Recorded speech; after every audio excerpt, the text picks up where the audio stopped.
آج کے جدید دور میں میڈیا کے اس ایج میں لوگوں نے جو ہے ہر کسی پر الزام لگانا اور خاص طور سے بھولی بھالی معصوم عورتوں پر لڑکیوں پر تہمت لگانا، تہمت سے مراد یاد رکھیے زنا کا الزام لگانا ایک سسٹم بن چکا ہے کہ بس کوئی بھی اٹھا چھوٹا آدمی آتا ہے کسی کے اوپر بھی الزام لگا دیتا ہے، یہ عورت تو صحیح نہیں، یہ لوگ تو صحیح نہیں، یہ خاندان تو صحیح نہیں۔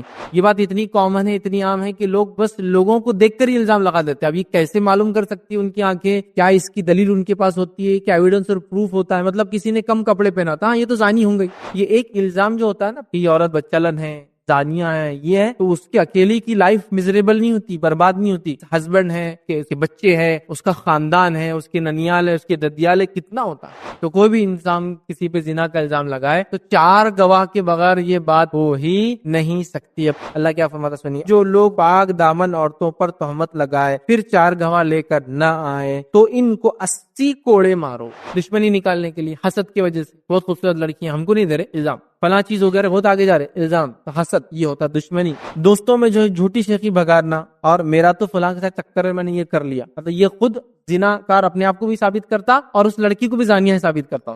جو آدمی کسی بھی الزام لگاتا ہے، مرد ہو یا عورت ہو، اس نے ایک ایسا سنگین جرم کیا جو اس کے لیے دنیا اور آخرت میں وبال بننے والا ہے، کیونکہ وہ 7 بڑے گناہوں میں سے گناہ کر رہا ہے۔ دنیا میں لعنت کے مستحق اور آخرت میں بڑے گناہ بڑے عذاب کے مستحق ہونے والے ہیں۔ جہنم میں پیپ کا عذاب دیا جائے گا، آخرت کی مفلسی کا سبب ہوگا۔ یہ آخرت میں وہ انسان خلاش ہوگا اپنے اعمال سے۔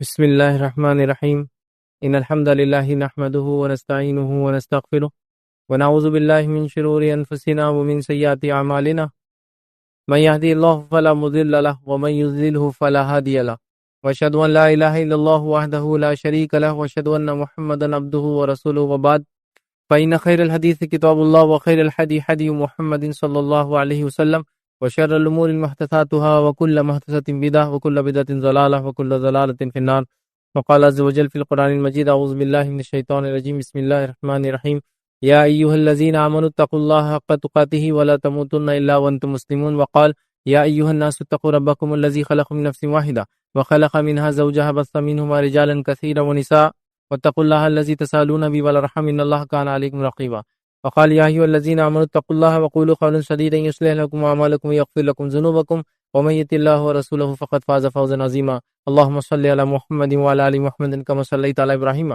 وعلى ال ابراهيم انك حميد مجيد، اللهم بارك على محمد وعلى ال محمد كما باركت على ابراهيم وعلى ال ابراهيم انك حميد مجيد، رب اشرح لي صدري ويسر لي امري واحلل عقدة من لساني يفقهوا قولي، اما بعد۔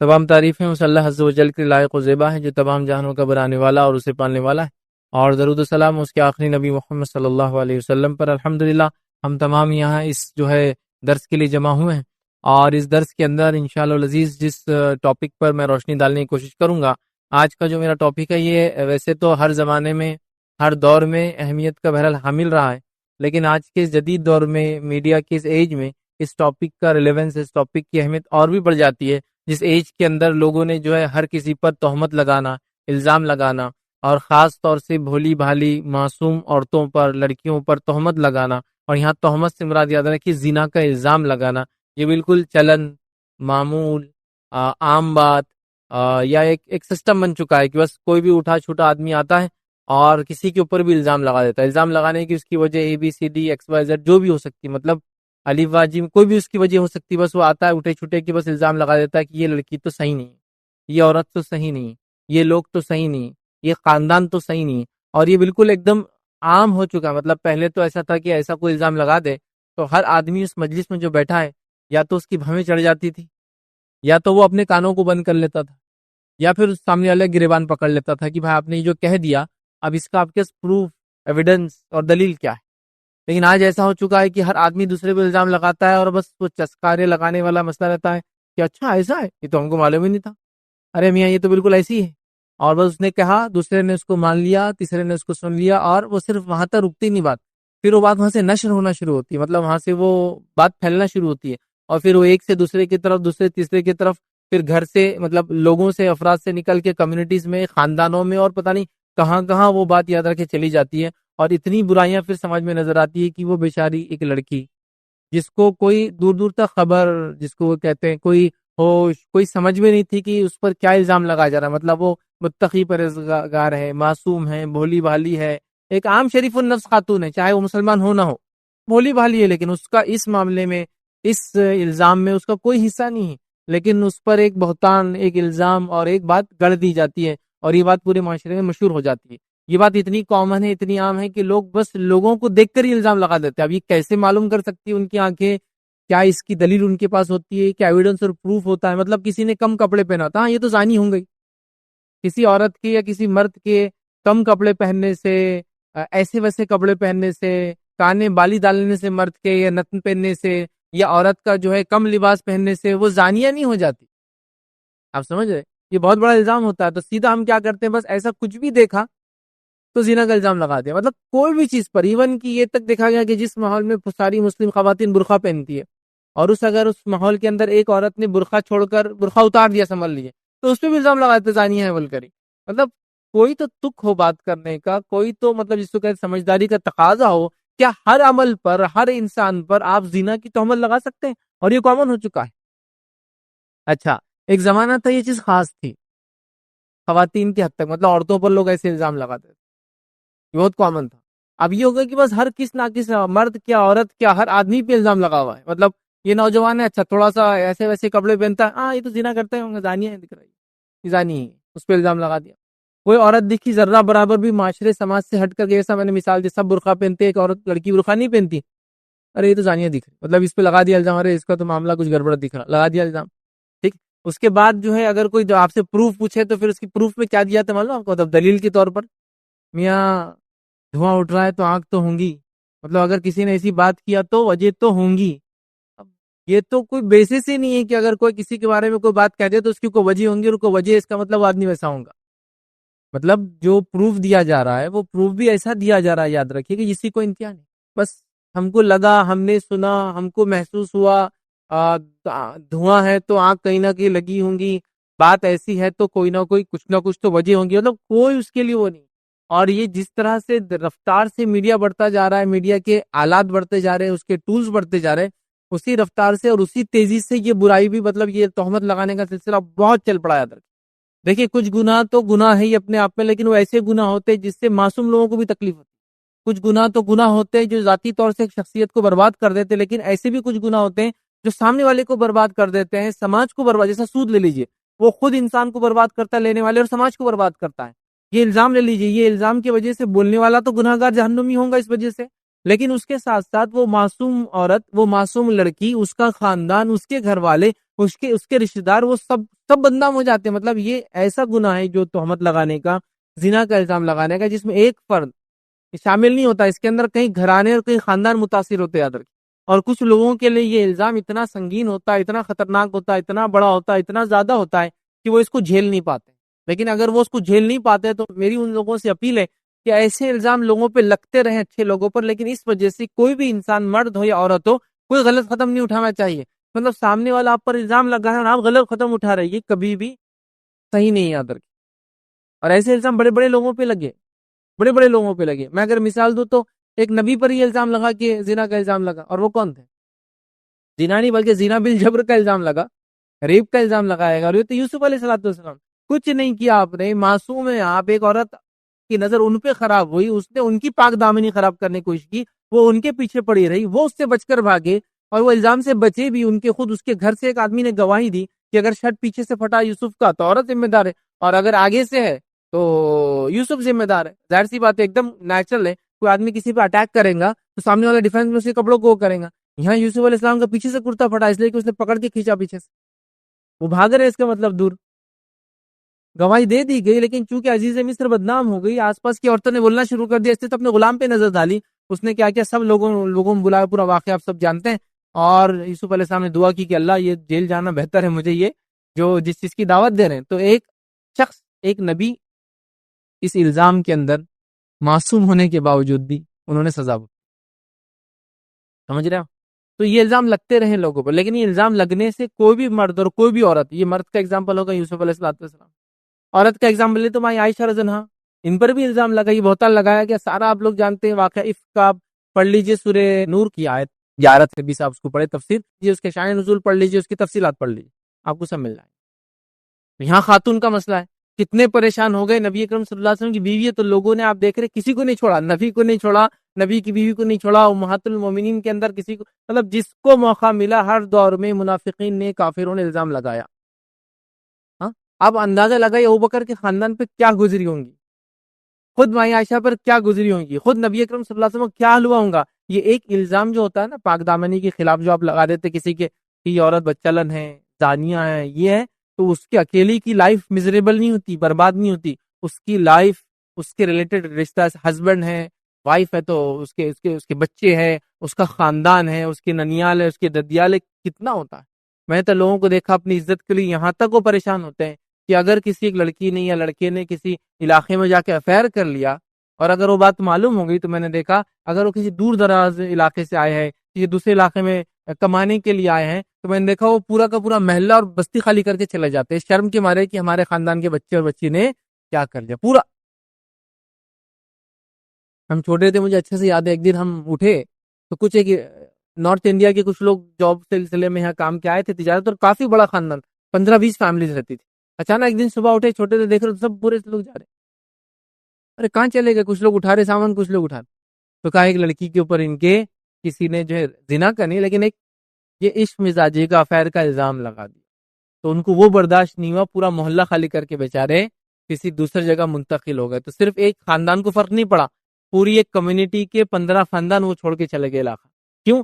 صرف وہ بچی پہ الزام لگنے گئے، کیونکہ ان کو معلوم ہے اگر یہ الزام باقی رہا تو اس بچی کی زندگی بھی خراب ہوں گی. اگر وہاں سے نہیں نکلے تو دوسرے بچیوں کو بھی کوئی بہائیں گا نہیں، کیا بول کر کہ ان کے خاندان اور یہ قبیلے کے لوگ تو ایسا کام کرتے ہیں. تو وہ پورے بیچارے کیا بولیں گے، اپنا علاقہ چھوڑ کے بہت دور جا کے، مطلب پتہ نہیں کتنے دور، یہ شہر کے علاقے میں تھے سمجھو، سٹی میں، تو جا کے کونے میں پڑ گئے. وہاں بھی سکون نہیں آتا، بولے سب بڑھ جاؤ ادھر ادھر، میں تو چاہوں گا ساری بچیوں کا مسئلہ ہو جائے. تو آپ دیکھ رہے ایک زنا کا الزام کیا کچھ کر دیتا ہے، کتنا نقصان ایک سماج کو، ایک فرد کو تو ہوتا ہے. تو زنا کا الزام کسی پہ لگانا، یہ وہ جرم، وہ گناہ ہے جو گناہ اس انسان کو جو لگاتا ہے اس کو برباد کرتا ہے، اور جس پہ لگتا ہے اور جس کے اطراف میں لوگ برباد ہوتے ہیں. لیکن میری یہ اپیل ہے کہ کوئی بھی انسان ایسے الزام کے چکر میں اس پہ جھوٹا الزام لگایا جائے تو وہ کوئی غلط قدم کبھی نہ اٹھائے. میں نے اگر کوئی مرد ہو تو یوسف علیہ السلام مثال ہے کہ اللہ تعالیٰ نے کیسا بری کیا ان کو، کہ جہاں الزام میں گئے جیل کے اندر نکل کر آئے تو پھر وزیر بن گئے. خزائن الارض کے، زمین سے جو مادے اس زمانے میں نکلتے تھے، آج تو کئی منسٹریاں ہیں وہ، لیکن جب ایک ہی منسٹری تھی، زمین سے نکل اناج ہو، معدنیات ہو، منرلز ہو، سب کے لیے ایک ہی منسٹر ہوتا تھا. تو خزائن الارض ان کو بنا دیا گیا، مطلب زمین سے نکلنے والے مادوں کے وہ لیڈر، مطلب منسٹر بن گئے اس زمانے میں. جو بھی اس زمانے میں جو حکومت ہوا کرتی تھی مصر کی، فرعونی نہیں تھے، اس سے پہلے کی جو بھی حکومت، سمجھ رہے آپ. اور عائشہ رضی اللہ عنہا کے تعلق سے جب الزام لگا تو اللہ رب العزت نے اس الزام کو بدل دیا اور قیامت تک کے لیے 10 آیتیں ماں عائشہ کی برات میں اتار دی کہ قیامت تک الزام لگانے والے لگاتے رہیں گے. رب العزت نے آلریڈی ان کی برات نازل کر دی. سمجھ رہے آپ؟ تو آپ معصوم ہیں تو آپ کو کوئی قدم لینے کی ضرورت نہیں، آپ کو اللہ سے دعا کرنے کی ضرورت ہے. سامنے والا اپنا انجام کو انشاءاللہ بہت جلدی پہنچیں گے، لیکن کوئی غلط قدم نہ اٹھائے. لیکن یہ گناہ ہی ایسا ہے، یہ جرم ہی ایسا ہے کہ اس کے کرنے کی وجہ سماج پہ بہت زیادہ اثر پڑتا ہے. اب یہ اثر کے اس کے دو اثرات، ایک اثر تو میں لیا لوگ ڈپریس ہو کے خودکشیاں کر لے رہے ہیں، بیمار ہو جا رہے ہیں اور کیا کچھ نہیں ہو رہا. اور دوسرا اثر یہ ہوتا ہے کہ اس گھنولے الزام کے بعد اگر وہ واقعے میں ویسا ہو گیا، مطلب ان دا سینس کہ لوگوں نے بائیک آؤٹ کر دیا، اس الزام کو سچا مان لیا، تو یہ انسان پھر اس گناہ میں لگ جاتا ہے. بولتا اب تو لگی گیا الزام، کیا کریں گے اب جی کر، زندگی تو ایسی گزارنا، سمجھ رہا. تو یہ دونوں میں سے خطرناک رخ ہوتا زندگی کا، یا تو برائی کی طرف چلے جاتے ہیں یا تو برے ڈیسیجنز اپنے بارے میں لے لیتے. کا ذمہ دار کون ہوتا ہے؟ وہ پہلی بار وہ بیوقوف، وہ انسان جو کیا کہیں گے اس انسان کو، اس کے ایک چھوٹا سا جھوٹا الزام، چھوٹی سی جھوٹی بات جو اس نے ایک پک کی شک میں اڑا دیا نا، کھڑے کھڑے ہوتا نا، کچھ بھی بس بولنا ہے کسی کے بارے میں بول دو، یا پھر اس نے الزام کی شکل میں بول دیا، یا پھر چٹخارے لینے کے لیے مجلس میں تھوڑی ہوا بن جائے کہ عورتیں کتنی برائیاں کر رہی، مرد کتنے برے ہو گئے، اس نے بول دیا ایک خاندان کے بچے ایسے، اس خاندان کی بچیاں ایسی، اس خاندان کے مرد ایسے، اس خاندان کی عورت ایسی ہے، کسی پہ لگا دیا. ابھی شادی شدہ بھی ہو سکتا، کنوارا بھی ہو، کچھ بھی ہو سکتا. بس لگا دیا اور بس آپ دیکھتے پورا. تو یہ بہت خطرناک سنگین جرم ہے. کسی پہ زنا کا الزام لگانا نہ صرف اس لگانے والے کو نقصان دیتا ہوتا آخرت میں بھگتیں گا, جس پہ لگتا ہے, جس کی وہ بچی یا بچہ ہے, جس وہ خاندان سے بلانگ کرتی ہے, جس بستی یا علاقے سے بلانگ کرتی ہے, سب پر سے الزام آتا ہے اور سب ہل جاتے. یاد رکھیے, تو یہ ایک ایسا جرم ہے جو جرم صرف اس کرنے والے پہ اثر نہیں کرتا جس کے خلاف کیا گیا, اور اس کے اطراف میں بہت سارے لوگوں پر اس کا اثر ہوتا ہے. اس کا اثر زبردست ہوتا ہے. ایک نبی کی مثال دے دی میں نے آپ کو, دوسرے نبی اکرم صلی اللہ علیہ وسلم کی جو ہے بیوی کی مثال میں نے آپ کو امہات المومنین سے عائشہ رضی اللہ عنہا کی دے دی آپ کو, جن پر یہ الزام لگایا گیا, جھوٹا الزام تھا. رب العزت نے اس کی برات نازل کی, لیکن دونوں ہی کیس میں وہ شخص کو ایک تکلیف دہ فیز سے گزرنا پڑا. یوسف علیہ الصلوۃ والسلام کو جیل سے, اور مائی عائشہ کا پورا واقعہ عفق کے اندر آپ پڑھ لیجئے. بہت لمبی روایت ہے, حدیث بھی جو اس کے اندر آتی ہے اتنی لمبی حدیث ہے کہ اب میں اس کو خیر واقعہ میں بیان بھی نہیں کر سکتا. اتنی طویل ہے کہ کس تکلیف ان کا خاندان پہ گزرا, وہ ماں پہ کیا تکلیف آئی, اس باپ پہ کیا تکلیف آئی, اس سماج کے دیگر رشتہ داروں پہ اور ان کے بھائیوں پر وغیرہ وغیرہ وغیرہ وغیرہ وغیرہ, کتنی تکلیفوں سے وہ گزرے. یاد رکھیں, اب اس کو اندازہ بھی نہیں لگا سکتے. یاد رکھیں, تو لہٰذا یہ کوئی معمولی چیز نہیں ہوتی. یاد رکھیں, یہ الزام کوئی معمولی الزام نہیں ہوتا. یاد رکھیں, تو ہم لوگوں کا کام ہے اس معاملے میں بہت احتیاط کریں کہ کسی پاک دامن بھولی بھالی عورت, میں نے عورت اس لیے رکھا اس کے اندر, یاد رکھیے, ویسے تو یہ پاک دامن بھولے بھالا نوجوان بھی میں لکھ سکتا ہوں یہاں. عموماً لڑکیوں پہ الزام زیادہ لگتے ہیں, عموماً لڑکیوں پہ لگے گئے الزام کا اثر زیادہ ہوتا ہے, اور عموماً لڑکوں پہ الزام لوگ ایسے نہیں لگاتے ان جنرل, آپ سمجھے. تو لہٰذا وہ رکھا, لیکن یہ عنوان دونوں کے لیے. اگر کسی سماج میں عورت پر الزام لگ رہا ہے اور کسی سماج میں مرد پہ لگتا ہے تو بات دونوں کے لیے سیم ہے. کرنے والا گناہ دونوں پہ کرے گا تو سیم گناہ ملے گا, اور دونوں کی سزا آخرت میں کرنے والے کو جس نے الزام لگایا اس کو آخرت میں سیم ملنے والی ہے. ٹھیک ہے, تو لہٰذا اور اجر کے اعتبار سے جس لڑکی یا لڑکی پہ لگا اس کو بھی اللہ تعالیٰ اجر کے اعتبار سے, چونکہ اس کو تکلیف بھی اجر بھی دیں گا جس قسم کی تکلیف اس کو ہوئی. تو دونوں کے لیے ویسے تو پاک دامن عورتوں پر زنا کا الزام لگانا یا پاک دامن نوجوان پر زنا کا الزام آج کے زمانے میں بول سکتے ہیں, کیونکہ جس زمانے میں ہم بات کر رہے تھے وہاں کامنلی عورتوں پہ لگتا تھا, آج سب پہ لگایا جا رہا ہے. بس تھوڑا بھی کسی سے فائشہ مطلب ہٹ کر ہے وہ سماج سے تو بولے یہ زانی ہوگا, لوگ انداز, لوگ چال سے ڈھال سے بات چیت سے کپڑوں سے علاقوں سے لگا لیتے اندازہ کہ یہ زانیہ ہے اور یہ جو ہے زناکار عورت ہے یا مرد ہے. مطلب یہ کیسے ہو سکتا ہے, مجھے بہت امیزنگ سچویشن ہے, یہ تعجب والی بات ہے. اور امت مسلمہ بھی اس جس کو بولیں گے اس روش میں بہہ گئی. ویسے تو ایک بحران جس کو بولتے ہیں نا, ایک باڑھ آئی گی برائی کی, لیکن اس باڑھ کے اندر اور ہم لوگ بھی شامل ہے کہ کھڑے رہنے والوں کو بھی دھکا دے کے اس میں ہم گرا رہے ہیں, ایسے الزام کی شکل. مطلب ایک تو ہے برائی میں باڑھ ہے, لوگ بہہ کے جا رہے ہیں, اور ہم لوگوں کے الزام سے ہم بھی ایک طرح سے دھکا دے رہے ہیں ان کو اس پانی میں, تم بھی جاؤ گرو کر کے تم کھڑے ہیں عزت کے ساتھ.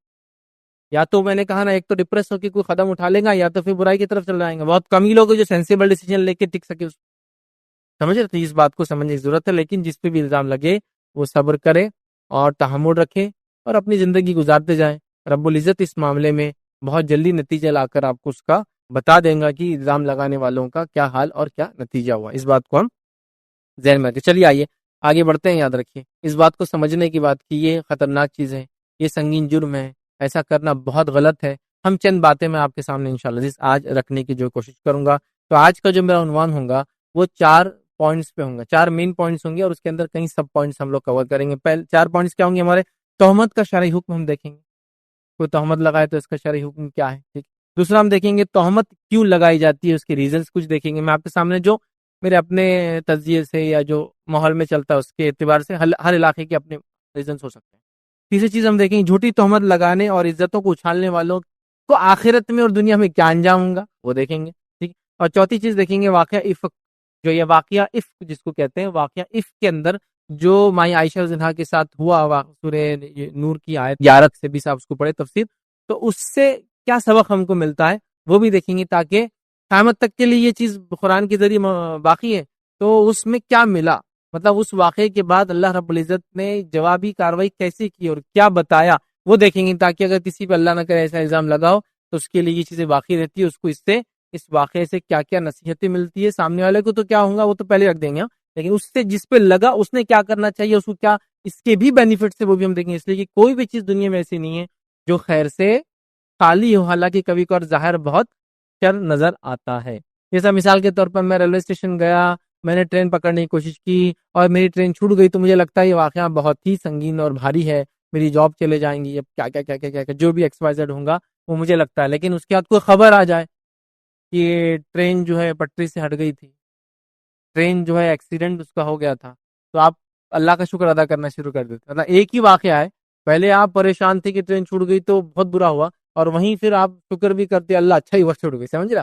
تو کوئی بھی ایسی چیز دنیا میں نہیں ہے جس کا کچھ نہ کچھ فائدہ نہ ہوتا. تو ہر شر کے اس میں بھی کچھ نہ کچھ خیر کا پہلو ہوتا. یہ میں گناہ کرنے والے کو نہیں بول رہا کہ اس کے گناہ میں بھی کچھ نہ کچھ فائدہ ہے. میں بولنا چاہ رہا ہوں کہ جو بھی الزام آپ پہ لگ رہا ہے، جو بھی چیز آپ کے ساتھ ہو رہی ہے جو بظاہر لگتی ہے کہ غلط ہو رہی ہے، حالانکہ آپ کچھ سب کچھ صحیح کر رہے ہیں، تو یاد رکھیے اس چیز کو، جس کو ہم کہیں گے اس کے اندر کچھ نہ کچھ خیر کا پہلو ہو جاتا ہے. تو یہ 4 پوائنٹس انشاءاللہ عزیز ہم بہت مختصر سے ڈسکس کریں گے. چلیے آئیے پہلا تہمت کا شرعی حکم ہم دیکھتے ہیں کہ شرعی اعتبار سے تہمت کیا. یاد رکھیے، پہلی چیز یاد رکھیے، زنا کے الزام کے ثبوت کے لیے 4 گواہ ضروری ہے. تو اگر کوئی تہمت لگاتا ہے شرعی اعتبار سے کہ یہ مرد یا یہ عورت، اس معاملے میں علماء کا اتفاق ہے، یاد رکھیے جس کو کہیں گے اجماع ہے یہ، کہ یہ جو آیت قرآن کے اندر آئی وہ عورتوں کے لیے کہا تو گیا، لیکن یہ عورتوں مرد دونوں کے لیے. مطلب جو بھولی بالی معصوم عورتوں پر الزام لگائے نا 7 ہلاک کرنے والے گناہوں سے بچو، تو اس میں یہ بھی ایک ہے.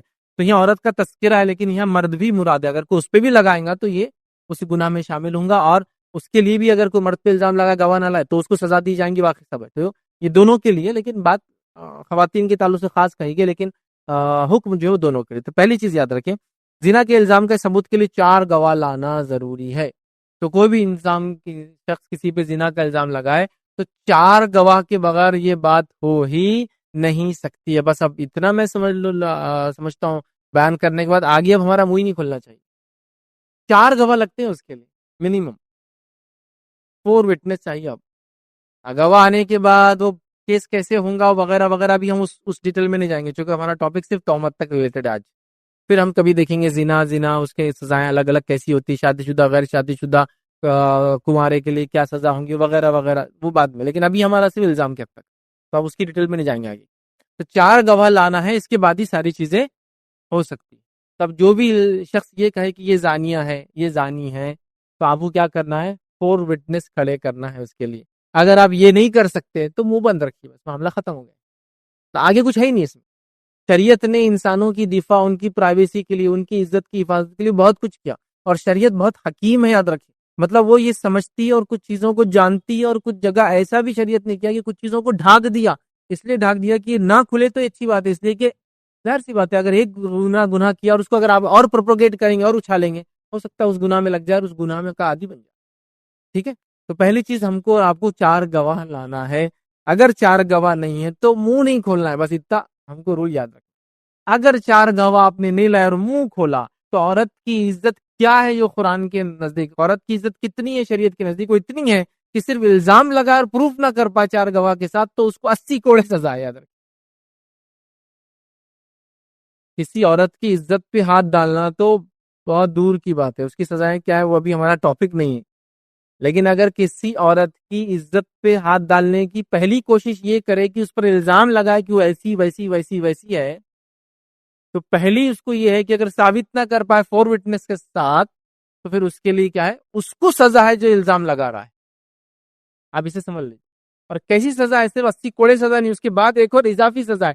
سنیے قرآن نے کیا کہا کہ جو الزام لگائے اور 4 گواہ نہ لا سکے، تو 4 گواہ لانا یہ کنڈیشن ہے، لیکن نہیں لایا آپ نے، تو اب کیا ہوگا اس کے نتیجے میں؟ سنیے اللہ کیا فرماتا ہے قرآن میں سورہ نور سورہ نمبر 24 آیت نمبر 4. ویسے سورہ نور سورہ نمبر 24 آیت نمبر 1 سے لے کر 20 تک پوری پڑھ لیجیے. آپ 20 سے آگے بھی آپ پڑھ لیجیے، اس میں پھر گھر میں آنے جانے کا، پردے کے دیگر احکامات بھی ہے. تو ایسا 25 تک پڑھ لیجیے اس کو، آپ کو اور بہت ساری چیزیں اس میں معلوم ہو جائیں گے. بٹ یہ جو ہم جو ریلیٹڈ چیزیں اس میں آ جائیں گے انشاءاللہ. تو کیا فرماتا اللہ؟ سنیے آیت نمبر 4 کے اندر اللہ فرماتا کہتا ہے والذین یرمون المحصنات ثم لم یأتوا بأربعة شهداء فجلدوهم 80 جلدة ولا تقبلوا لهم شهادة ابدا فاولئک هم الفاسقون. اللہ کیا فرماتا سنیے، اور جو لوگ پاک دامن عورتوں پر تہمت لگائے پھر 4 گواہ لے کر نہ آئے تو ان کو 80 کوڑے مارو. 80 لیش، 80 کوڑے مارو ان کو، یہ جھوٹ بولنے والوں کو، الزام لگائے مارو، اور ان کی شہادت کبھی قبول نہ کرو، اور وہ لوگ فاسق ہیں. مطلب ان کی گواہی بھی نہیں لی جائیں گی اب لائف ٹائم. مطلب اگر یہ کورٹ میں اس نے آیا الزام لگایا یہ عورت فلاں فلاں ایسی ایسی ایسی ایسی چلن پہ کرا، اس کے پاک دامنی پہ الزام لگایا زنا کا، اور پروڈیوس نہیں کر سکا 4 وٹنسز، یہ تو 80 کوڑے پڑیں گے اور زندگی میں اس کی کبھی کوئی وٹنس گواہی نہیں لی جائیں گی. اور اللہ نے کہا یہی فاسق ہے، اس کو فاسقوں میں بھی شمار کر دیا اس کو اٹھا. آپ سمجھے اتنی سخت سزا صرف لگانے. اب ہم تو نکڑ چوراہے میلے ٹھیلے راتوں کی مجلس سے یہی چل رہا، بس نوجوانوں کی وہ ایسی ہے وہ ویسی ہے، اور ادھر کی مجلس میں وہ ایسا ہے اور وہ ویسا ہے. یہ لڑکیوں کا بھی چل رہا ہے، ان کی مجلس میں بھی یہ قصے کہانی ہے. تھوڑا دھڑ مطلب اس کو کہہ رہے بس آپ نے بلٹ ڈالا یہ زانیہ اور شوٹ کر دیا اس کو اٹھا کے. اب کیسے اس کو پروف کریں گے؟ 4 گواہ نہیں آپ کے پاس. اگر شریعہ کسی نے اسے جا کے ڈال دیا کہ میرے پہ الزام لگا اور آپ پروف نہیں کر پائے تو آپ کو 80 کوڑی سزا ہے اس کی. ٹھیک ہے، تو اس کو سزا یاد رکھی جو ثابت جو ہے نہیں کر پائیں گے، یاد رکھیے. اور اس کو جو ہے حد خذف کہتے ہیں، یاد رکھیں. مطلب الزام لگانے والے پر ہی حد لگ جائیں گی، اس پہ لگیں گے جس پہ لگایا، ثابت اگر نہیں کر پایا. اس بات کو ہم ذہن نشین کر لیں. تو شریعت کے اندر الزام لگانے کا بڑا سخت معاملہ یاد رکھیں. ٹھیک ہے، تو آیت میں یاد رکھیے واضح کر دیا کہ 80 کوڑے پڑیں گے جو الزام لگائیں گا، ثابت نہیں کر پائیں گا تو، اور اس کی گواہی نہیں لی جائیں گی. اور اس بات پہ امت کا اجماع ہے کہ یہ بات مرد کے لیے بھی لاگو اگر اس پہ بھی الزام لگتا ہے تو. لیکن خاص طور سے قرآن نے عورت کو خطاب کیا، لیکن ایک مرد پہ بھی اگر الزام لگے تو اس کے لیے بھی یہی سزا ہوں گی. یاد رکھیے جس نے لگایا، چاہے لگانے والا مرد ہو یا عورت ہو، اور الزام جس پہ لگا ہو چاہے مرد ہو یا عورت ہو، سزا یاد رکھیے الزام لگانے والے کو سیم ہے. یاد رکھیے چاہے الزام کس پہ بھی لگاؤ. اس بات کو ہم ذہن نشین کر لیں. اسی طرح میں ابن کثیر رحمہ اللہ جو ہے تفسیر ابن کثیر کے اندر اسی آیت کے اندر یہ بھی آگے بیان کرتے ہیں کہ اگر اس ایک قول کے مطابق یاد رکھیے جھوٹی تہمت لگانے والا اگر سچی توبہ کر لے اور اس کی توبہ ظاہر ہو اور قاضی وغیرہ مناسب سمجھے تو بعد میں اس کو فاسقوں میں شمار نہیں کیا جائے گا. مطلب ٹھیک ہے، تو فاسق نہیں کہلائیں گا یاد رکھیے. اور اس کی شہادت بھی قبول کی جا سکتی، بٹ یہ ایکسیپشنل کیسز ہے. ان جنرل تو قرآن نے جو کہہ دیا وہی لاگو ہوں گا. اس لیے کبھی کبھار معصوم لوگ، واقع میں ایمان والے لوگ پھنس جاتے ہیں کسی الزام میں اور وہ بھی بول پڑتے ہیں تو وہاں ایکسیپشنل ہے کچھ اس میں، لیکن عمومی طور سے اس کی گواہی بھی قبول نہیں ہوں گی اور فاسق کہلائیں گے. ہمیشہ اس بات کو ہم ذہن نشین کر لے، یاد رکھیں. تو بنا سوچے سمجھے دھڑلے سے تہمت لگانا ہم چھوڑ دیں. اگر کیا ہے تو فوراً اللہ سے توبہ کر لے اور آگے کبھی بھی ایسی کوئی کام غلطی ہم سے ہونے نہ پائے، اس کا خیال رکھیں. دوسری چیز اس میں جو یاد رکھیں گے وہ یہ ہے، اگر شوہر اپنی بیوی پر اس چیز کا الزام لگا دے تو، یہ تو ایک عام XYZ نے ABC پہ الزام لگا دیا، ابھی شوہر اپنی بیوی پہ الزام لگا رہا، تو یہاں قرآن کیا کہتا ہے وہ بھی سن لے. یاد رکھیں ایسی صورت کے اندر یاد رکھیں ہوں گا، اور جو لوگ اپنی بیویوں پر الزام لگائے اور ان کے پاس خود ان کے اپنے سوا دوسرے کوئی گواہ نہ ہو، مطلب وہ شوہری گواہ بول رہا میری بیوی نے ایسا کیا نہ ہو، تو الزام لگانے والے شوہر کی شہادت یہ ہے کہ وہ 4 مرتبہ اللہ کی قسم کھا کر گواہی دے کہ وہ اپنے الزام میں سچا ہے. 4 بار اللہ کی قسم کھا کر کہے کہ میں اپنے الزام میں سچا ہوں جو میں نے اپنی بیوی پہ لگایا، اور 5ویں بار کہے کہ اس پر اللہ کی لعنت ہو اگر وہ الزام میں جھوٹا ہے. مطلب اگر اس نے جھوٹا الزام لگایا تو مجھ پہ لعنت ہے. پہلے 4 بار قسم کھا رہا کہ سچا ہے، میری لعنت میں جو الزام لگا سچا ہے، اور 5واں کہا کہ اللہ کی لعنت مجھ پر ہو میں اگر جھوٹا ہوں تو. پھر اللہ نے فرمایا آگے، یہ سورہ نور سورہ نمبر 24 کی آیت نمبر 6، 7، 8 اور 9 یاد ہے. پھر اللہ نے فرمایا اور عورت سے سزا اس طرح ٹل سکتی ہے کہ وہ 4 مرتبہ اللہ کی قسم کھا کر، مطلب شوہر نے الزام لگایا اس نے قسم کھا لی، مطلب ٹوٹل 5 ہوگی، 4 اس کے خلاف 1 اپنے خلاف. اور پھر عورت کیا کریں گی، وہ بھی 4 مرتبہ اللہ کی قسم کھا کر شہادت دے کہ یہ شخص اپنے الزام میں جھوٹا ہے جو میرے پہ الزام لگا رہا ہے، اور 5ویں مرتبہ کہے کہ اس بندی پر اللہ کا غضب ٹوٹے اگر شوہر اپنے الزام میں سچا ہے تو. 5 اپنے خلاف کھائیں گے، سیم اس میں وہ 4 اس کے خلاف 1 اپنے خلاف، یہ بھی 4 اس کے خلاف 1 اپنے خلاف قسم کھائیں گے تو یہ معاملہ ٹل جائے گا. اب یہ آیت کو کیسا انٹرپریٹ کریں گے وہ یہ ہے کہ اس کا طریقہ کیا ہوگا، کہ اس کا طریقہ یہ ہوگا کہ شوہر بیوی پر سمجھ الزام لگاتا ہے تو کیس قاضی کے پاس جائیں گے. قاضی دونوں کو پہلے تو یا تو کیس ہے تو اس کو شوہر کو بولیں گے اگر تمہارا دعویٰ ہے تو تم وٹنس لا لو اور اس کو ثابت کر لو. اگر ایسا نہیں ہوتا یا پھر بیوی سے کہیں گا کہ تم قبول کر لو تم نے یہ کام کیا. دیکھیے وٹنس تو وہ ہے جب الزام لگے، لیکن اگر جس نے کیا واقعے میں زنا اور خود ہی آ جائے تو اس کے لیے وٹنس لگتے وہ خود اپنے خلاف وٹنس ہوتا ہے. آپ جانتے ہیں نا واقعہ جس میں خود ایک عورت آئی کہا مجھ سے زنا ہوا، ایک صحابی اور خود کا مجھ سے زنا ہوا، تو یہاں آپ صلی اللہ علیہ وسلم سے 3 بار چہرہ پھیل لیا، پھر کہا تیری عقل تو نہیں ماری گئی، مطلب پاگل واگل تو نہیں ہے، کہانی عقل تو نہیں ماری گئی.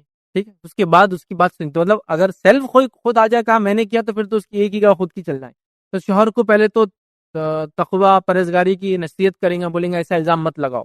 پھر بیوی سے کہیں گا یہ الزام سچا ہے کا تم قبول کر لو اگر ایسا کچھ ہے تو. جب دیکھیں گا کہ دونوں نہیں ہو رہا تو پھر قاضی کہیں گا چلو اب وہ یہ عمل کریں گا جو قرآن نے بیان کیا. اور یاد رکھیے یہ عمل کو جو ہے لیان کہتے ہیں، اس مسئلے کیا کہتے ہیں، لیان کہتے ہیں. لیان کے اندر ہوتا یہ کہ شوہر بیوی پہ الزام لگاتا ہے اور پھر وہ کرتے ہیں، اور لیان کا نتیجہ یہ ہوتا ہے کہ دونوں کے بیچ میں آخر میں سپریشن ہو جاتا ہے. ٹھیک ہے، کیونکہ شوہر نے الزام لگایا بیوی پر اور بیوی نے جو ہے الزام کو قبول نہیں کیا، تو بیوی کو بھی سزا نہیں، شوہر کو بھی کچھ نہیں، لیکن دونوں کا سپریشن ہو جاتا ہے. اگر بیوی قبول کر لے تو بیوی کو پھر سزا ملیں گی، اور اگر شوہر ثابت نہ کر پاتا شوہر کو پھر اگر بڑا جائے تو خبر دینا اور ایک تو دعویٰ ہی کرنا ایسا ہوا تو شوہر کو یہ کہا جائے گا کہ بھائی دونوں ایسا کر لو اور دونوں میں سپریشن کر دیا جائے گا لیان کے بعد. اس بات کو ہم ذہن نشین کر لیں. ٹھیک ہے، تو یہ ہے پہلا تو سزا اس کو ملیں گی جس نے الزام لگا سی کوڑے. اگر شوہر بیوی پہ لگا تو اس کا طریقہ بھی بتا دیا میں نے، اس کو لیان کہتے ہیں، یاد رکھیں. اب اسی طرح جو ہے تہمت کے بارے میں یاد رکھیں اسلامی احکامات کیا. تو تہمت اگر سے سچی ہو تب بھی اسے 4 گواہ لانے کی ضرورت ہے. تہمت اگر سچی بھی ہو تو 4 گواہ لانے کی ضرورت ہے. کیوں؟ اس لیے کہ اگر سچی بھی تب بھی ایسے 4 گواہ لے آنا جنہوں نے کسی کو بدکاری کرتے ہوئے دیکھا ہو ایک نہایت مشکل کام ہوتا ہے. اور یہ اس وجہ سے ہے تاکہ ایک مسلمان کی عزت کی حفاظت کی جائے اور کوئی کسی کی عزت نہ اچھالے اور ایسی جرت نہ کر سکے. اس لیے شریعت نے یہ حکم دیا. آپ کو کہیں گا میاں بیوی کیس میں تو میاں خود گواہ ہے اکیلا، لیکن وہ اکیلا گواہ ایکسپٹ نہیں ہوں گا، اور شریعت کی اس کے پیچھے بھی حکمت ہے. سمجھ رہا، اس کے پیچھے حکمت ہے کہ یہ چیز آگے نہ بڑھے. اس لیے کہ کبھی کبھار کسی گناہ کے کرنے سے زیادہ گناہ کا ڈھنڈورا نقصان دیتا ہے.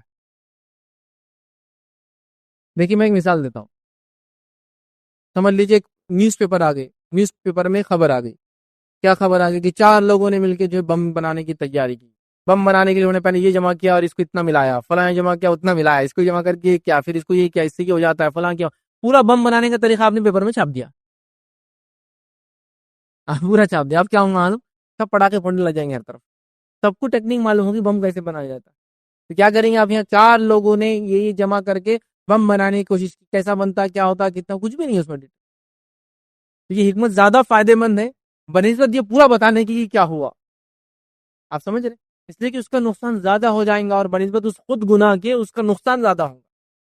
آج کل لڑکے لڑکیوں میں نیا ٹرینڈ چل رہا ہے. پہلے لڑکی ایسا کرتی ہے بلا کے فلاں کرتی ہے، لڑکا ایسا کرتا ہے، پھر ٹکٹ ایسا خریدتے ہیں، بکنگ ایسا کرتے ہیں، بھاگ کے ایسا جاتے، کوٹ میرے ایسا کرتے ہی کرتے. آپ نے خود طریقہ بتا دیا بھاگ کے شادی کرنے کا پورا. پھر آپ بڑے بہت بھاگ جا رہے لڑکیاں، آپ نے اس کا پورا طریقہ بتا دیا نا کیسے بھاگنا چاہیے. تو کبھی کبھار چیزوں کو فلی ڈسکلوز کرنے سے اچھا ہے اس کو بند رکھ کے. ٹھیک ہے، میاں نے دیکھ لیا بیوی کو کرتے ہوئے تو لیان ہو گیا نا، اب سپریشن تو ہو گیا، مسئلہ ختم ہو گیا. لیکن اس عورت کو اگر وہ پورا کیا جائے اور وہ اس کے 4 گواہ نہ ہو اور اس کو زانیہ ڈکلیئر کر دیا جائے تو اس کی آنے والی زندگی پوری ختم ہو جاتی. ہو سکتا ہے آنے والی زندگی میں اس کو ایسا آدمی ملے جس پر ایسا الزام لگا ہو، دونوں شادی کر لیں. کیونکہ ایسا کر کے ہم ایک انسان کو ہمیشہ کے لیے سماج کے اندر برائی کرنے کے لیے چھوڑ تھوڑی دے سکتے ہیں. شریعت کی حکمت ہے جب کہا 4 گواہ لاؤ، جو کہ بہت مشکل کام ہوتا ہے. سمجھ رہے، جس کو معلوم ہے اس نے دیکھ لیا وہ احتیاط کرے اپنے حد تک. لیکن یہ احتیاط سب پوری دنیا کے لیے نہیں، کیونکہ اگر سمجھو ایک آدمی میں ایک برائی ہے تو آپ کیا سمجھتے پوری زندگی اس نے شادی نہ کرے صرف ایک کوئی برائی کی وجہ سے، جیسا کہ غصیلا ہے. تو آپ کوئی رشتہ آ رہا اس کو آپ بڑا بہت غصیلا میرا بھانجا تو چل نکلو، تو کیا زندگی بھر آپ اس کو برباد کر دیں زندگی سے اس کے غصے کی وجہ سے. آپ یہ بول سکتے تھوڑا تیز مزاج ہے تو بچی تھوڑا اس کو لے کر چلے، وہی بول سکتے بھائی ویسا مسئلہ نہیں، انشاءاللہ یہ بھی پور جاتی ہو جائیں گا دونوں. چلو ٹھیک ہے پھر. سمجھ رہے ہیں بات آپ. لیکن پوری زندگی پیچھے تھوڑی ٹریل کریں گے کہ اس کی شادی نہیں ہونا اس لیے کہ اس میں ایک خرابی. تو یہ چاہتی کچھ چیزیں ایسی ہیں کہ ان کو اوور ایکسپوز نہ کیا جائے. کچھ چیزیں دب جائے تو وہ بہتر ہی ہے اس کے لیے. ہاں شوہر نے الزام لگایا، اس نے دیکھا تھا، اس کی سپریشن ہوگا، اس کا معاملہ ختم ہو گیا. نہیں میں سزا دلا کے رہوں گا اتنی بری عورت ہے، ٹھیک ہے، آخرت نہیں ملیں گی اس کی، کیونکہ ابھی آپ کے اس گواہ نہیں. یہ بات کو یاد رکھیں. اسی طرح اسلام کا اس طرح کا معاملات میں گائیڈ لائنز دینے کا مقصد یاد رکھیں سماج سے ایک دوسرے پر الزام اور تہمت لگانے کے مزاج کو ختم کرنا. اب دیکھیے کوئی بھی آدمی کو معلوم ہے میں اس کو الزام نہیں لگا سکتا جب تک کہ 4 گواہ نہیں ہے، تو منہ ہی نہیں کھولنا چاہیے. اس وجہ سے اس نے یہ 4 گواہ کا. بعض دفعہ کوئی برائی کا چھپ کر کیا گیا گناہ سماج کو اتنا نقصان نہیں پہنچاتا جتنا برائی کی تشہیر کر کے پھر اس کو بتا دینا. اس وجہ سے بھی 4 گواہ. اب 4 گواہ نہیں ہے 3 بھی ہے تو معاملہ رک جائیں گا، تشہیر نہیں ہوں گی گناہ کی، یاد رکھیں.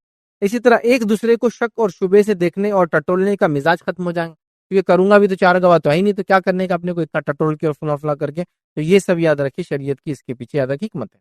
اب تہمت لوگ کیوں لگاتے ہیں، سیکنڈ پوائنٹ ہمارا، لوگ تہمت کیوں لگاتے ہیں. آئیے میں جو باتیں میں نے دیکھی سماج میں جو ہوتی ہے وہ رکھ رہا ہوں، یاد رکھی. کامنلی سماج سے باتیں بدل سکتی. پہلا، دشمنی یا حسد میں کسی آدمی پر یا اس کے گھر کی خواتین پر جھوٹا الزام لگا دیا جاتا ہے دشمنی نکالنے کے لیے، حسد کی وجہ سے. بہت خوبصورت لڑکی ہیں، ہم کو نہیں دے رہے الزام، فلاں چیز ہو گیا، بہت آگے جا رہے الزام. تو حسد یہ ہوتا ہے دشمنی، خاندانی دشمنی حسد. دوسری غیبت، یہ ہنسی مذاق میں یوں ہی بغیر سوچے سمجھے تہمت لگا دیتے ہیں. مجلس میں بیٹھے ہیں، 2 عورتیں ہیں، 2 مرد ہیں، 4 عورتیں ہیں، 4 مرد ہیں، کوئی ایک تیسری عورت آ گئی، ارے یہ تو ان کی چال چلن کیریکٹر لیس.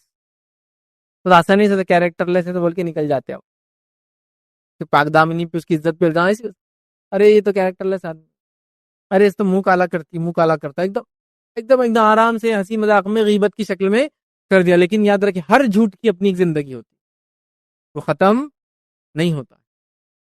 یہ ایک وجہ ہے. دوسرا، محفلوں میں محض چسکا لینے کے لیے جو ہے لڑکوں کو اپنے دوستوں کے سامنے لڑکیوں کا تبصرہ کرنا ہے کہ فلاں تو ایسی ہے، فلاں ایسی، اس کو بہت راز معلوم ہے ان کے، اور وہی لڑکیوں کے گروپ میں ان کو بتانے کے لیے کہ لڑکوں کے بہت راز لڑکی کو معلوم ہے، بس چسکا لینے بولتے نا، بگ دیا بولتے کسی چیز کو. سب بیٹھے ایک دم بہت اچھی بات چل رہی، کیا اچھا ماحول ہے، کیا معلوم زنا ہو رہا ہے، لڑکیاں پوری زانیاں ہو گئے. ارے دیکھو ایسا معلوم ہوتا ہے یہ اپنے آپ کو بڑا بتانے کے لیے بگ دیا. اسی طرح جو اپنے آپ کو شاطر جاسوس بتانے کی کوشش کرتے ہوئے دوسری خواتین کے کردار کے بارے میں اندازہ لگانا کہ فلاں عورت ایسی ہے تو ایسی ہوں گی، سمجھ رہا، یہ ایک وجہ ہوتی ہے. اسی طرح ہم نے دیکھا یہ وہم پال لینا کہ جینس پہننے والی بدکار ہوں گی، کالج جانے والے یہ کام کرتے ہی ہوں گے، فلاں کلاس میں جانے والے یہ کرتے ہوں گے، فلاں انسٹیٹیوشن میں تو یہ کام ہوتا ہی، یہ بہت کامن ہے وہاں پر. یہ جینس پہن لے رہی، اس نے برقع اتار دی، وہ کالج میں ہے، یہ کالج میں تو یہ تو ہوتا ہی نہیں ہے، تو یہ زانیت ہو ہی گئی گی، اب تک الزام لگا دیا. اسی طرح حسن زن، دوسروں سے متعلق جو اچھا خیال چھوڑ کر جہاں کہیں تھوڑی بہت ہی بدگمانی ملے وہاں فوراً آپ کر لیتے ہیں لوگ، یہ ایک وجہ ہوتی ہے. اسی طرح جو ہے گالی گلوچ میں کسی کی جو ہے بدکار بول دینا، فاحشہ بول دینا، لڑائی کے اندر بول دیتے فاحش ہے، تم تو، تمہارا خاندان پورا فاحش ہے، تم تو حرامی اولادیں ہیں پوری، فلاں ہے. بس لڑائی جھگڑے میں آپ نے کسی پر اٹھا کے الزام لگا دیا کہ وہ بدکار ہے، ان کا خاندان بدکار ہے، وہ بدکار مطلب اولادیں جو ہے جائز اولادیں نہیں ہیں تم باپ کی، بس یہ الزام لگا دیا یاد رکھ. اسی طرح جو ہے دوستوں میں جو ہے جھوٹی شیخی بگارنا، اور میرا تو فلاں کے ساتھ چکر ہے میں نے یہ کر لیا، مطلب یہ خود زنا کار اپنے آپ کو بھی ثابت کرتا اور اس لڑکی کو بھی زانیہ ثابت کرتا، خود ہی یہ ثابت کر رہا، کرا کچھ بھی نہیں، لیکن زنا کا یہ کرتا، خود پہ بھی زنا کا الزام ڈالتا اور سامنے والے بھی ڈالتا کہ میرا تو اس سے افیئر ہے، میں تو زنا کر رہا ہوں اس سے. تو گویا اپنے کیریکٹر کو بھی خراب کرتا اور دوسروں کے کیریکٹر کو بھی مسخ کرتا ہے اس کے اندر. یہ بھی ایک یاد رکھی بڑی اہم وجہ یاد رکھی. حالانکہ حقیقت میں ایسا کچھ بھی نہیں ہوا ہوتا ہے، لیکن وہ خود پہ بھی الزام لگاتا اور اس لڑکی پہ بھی الزام لگا دیتا. اسی طرح ہر جھوٹی سچی خبر کو واٹس ایپ وغیرہ پہ فارورڈ کر کے یہ زانیہ ہے، فلاں کیریکٹر لیس ہے، یہ خاندان کے لوگ ایسے، وہ علاقے کے لوگ ایسے، وہ بستی کے لوگ ایسے، وہ قوم ایسی ہے، وہ فلاں ایسے لوگ لگاتے. اچھا انہوں امریکہ گئے تو یہ تو کر کے چاہے ہوں گے، یہ یورپ گئے تو زانی ہو گئے ہوں گے، ان کی بچی تو وہاں پڑھ رہی تو اس کا مطلب زنا تو کیچ ہوں گی، اس نے امریکہ میں کوئی اس کے بغیر تھوڑی رہتا فلاں.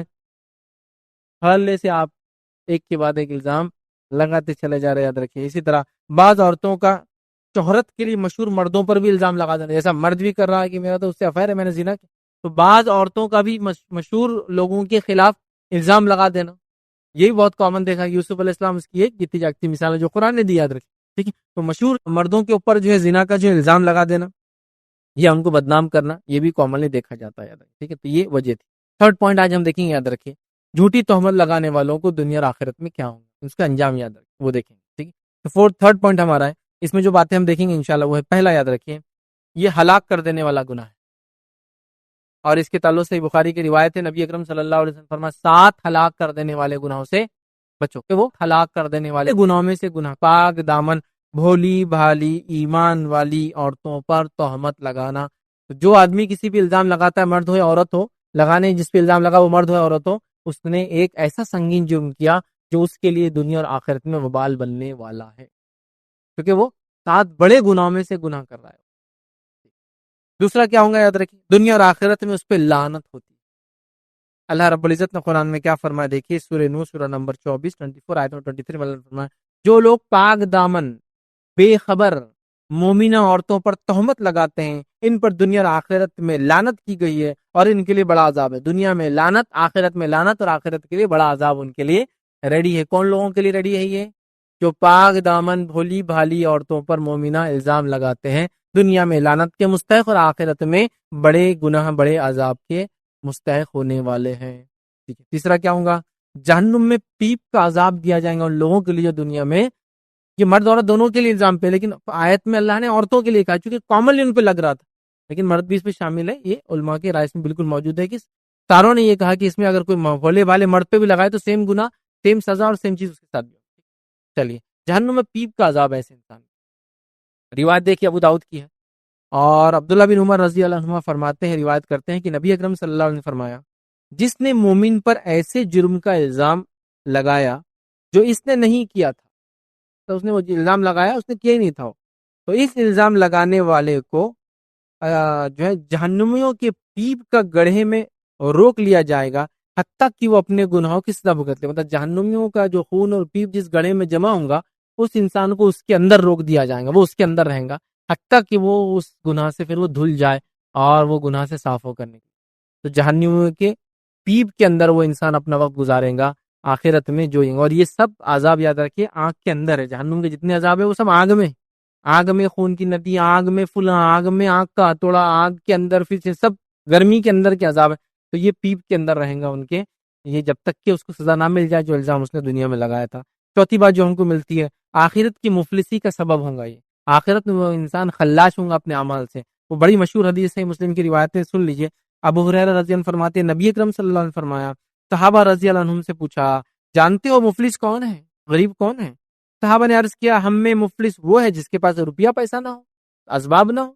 آپ صلی اللہ علیہ وسلم نے فرمایا، قیامت کے دن میری امت کا مفلس وہ ہوں گا جو نماز، روزے اور زکوٰۃ لے کر آئیں گا، لیکن اس نے دنیا میں کسی کو گالی دی ہوں گی، کسی پر بدکاری کی تہمت لگائی ہوں گی، بدکاری سمجھتے ہیں، زنا کی تہمت لگائی ہوں گی، کسی کے مال کو کھا لیا ہوں گا بے جا حرام طریقے سے، یا اس کا مطلب ہے کسی کا خون کیا ہوں گا، ٹھیک ہے، کسی کو مارا ہوں گا، پھر ان لوگوں کو یعنی جن کو اس نے دنیا میں ستایا تھا اس کی نیکیاں دے دی جائیں گی، اگر اس کی نیکیاں مظلوموں کے حقوق ادا کرنے میں کم پڑ جائے تو مظلوموں کے گناہ جس پہ ایک ساتھ کیا تھا ان کے گناہ اٹھا کے اس کے سر پہ ڈال دیا۔ یہ آخرت کا مفلس، تو وہ مفلس ہو جاتا ہے جو ایسے الزام لگاتا ہے۔ اب گناہ جتنا بڑا، اب یہ حدیث میں تو سیدھے بدکاری کا الزام لگایا ہوگا، اس سے پہلے والی حدیث کامن تھی، کوئی بھی الزام لگایا تو، لیکن الزام کی انٹینسٹی جتنی بڑھیں گی عذاب اتنا شدید ہوگا۔ اسی طرح جو ہے ایسے لوگوں کو جہنم میں ملنے والی بھیانک ایک سزا اور ہے، وہ کیا ہے سن لیجیے، سنن ابو داؤد کی روایت ہے، انس بن مالک رضی اللہ عنہ فرماتے ہیں، نبی اکرم صلی اللہ علیہ وسلم فرمایا، معراج کے موقع پر میرا گزر ایسے لوگوں سے ہوا جن کے ناخن تانبے کے تھے، ناخن، اور وہ ان سے اپنے سینے کو نوچ رہے تھے۔ میں نے پوچھا، جبرائیل یہ کون لوگ ہیں ان کے ساتھ یہ ہو رہا ہے؟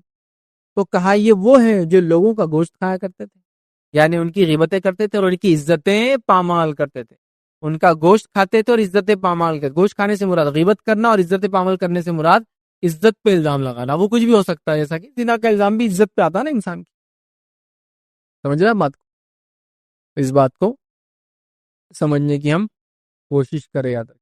تو یہ سزائیں ہیں، یاد رکھیے، کچھ جو قرآن اور سنت میں، اور بہت ساری ہے، ابھی اتنا ٹائم نہیں، میں نے جو آپ کے سامنے یاد رکھی، جو سزائیں آپ کے سامنے رکھی، تقریباً ہم نے 5 سزائیں دیکھی اس کے اندر، اور بھی سزائیں یاد رکھی۔ تو لہٰذا اس جرم سے، اس سنگین الزام لگانے سے ہمیں بہت بہت بچنا چاہیے۔ آئیے آخری آج کا نقطہ جو ہے ہم دیکھیں گے، واقعہ جو عفق کے بارے میں کچھ دیکھیں گے، اس سے کیا سبق ہم کو ملتا ہے۔ ماں عائشہ رضی اللہ عنہا پہ جو الزام لگا اس سے ہم کو کیا سبق ملتا ہے؟ یوسف علیہ السلام پہ الزام لگا، اس سے ہم نے کیا دیکھا؟ یوسف علیہ السلام نے صبر کیا، پاک دامنی کو بچانے کے لیے کوشش کی، ان کے لیے آفر تھا، لیکن بعد میں اس نے جب سب کے سامنے چلا دیا ان کو، تو سبھی جو ان پہ گرویدہ ہو گیا۔ انہوں نے کہا کہ اللہ ان عورتوں کے ظلم سے میرے کو بچا، اللہ وہ تو غلط وہ کرے۔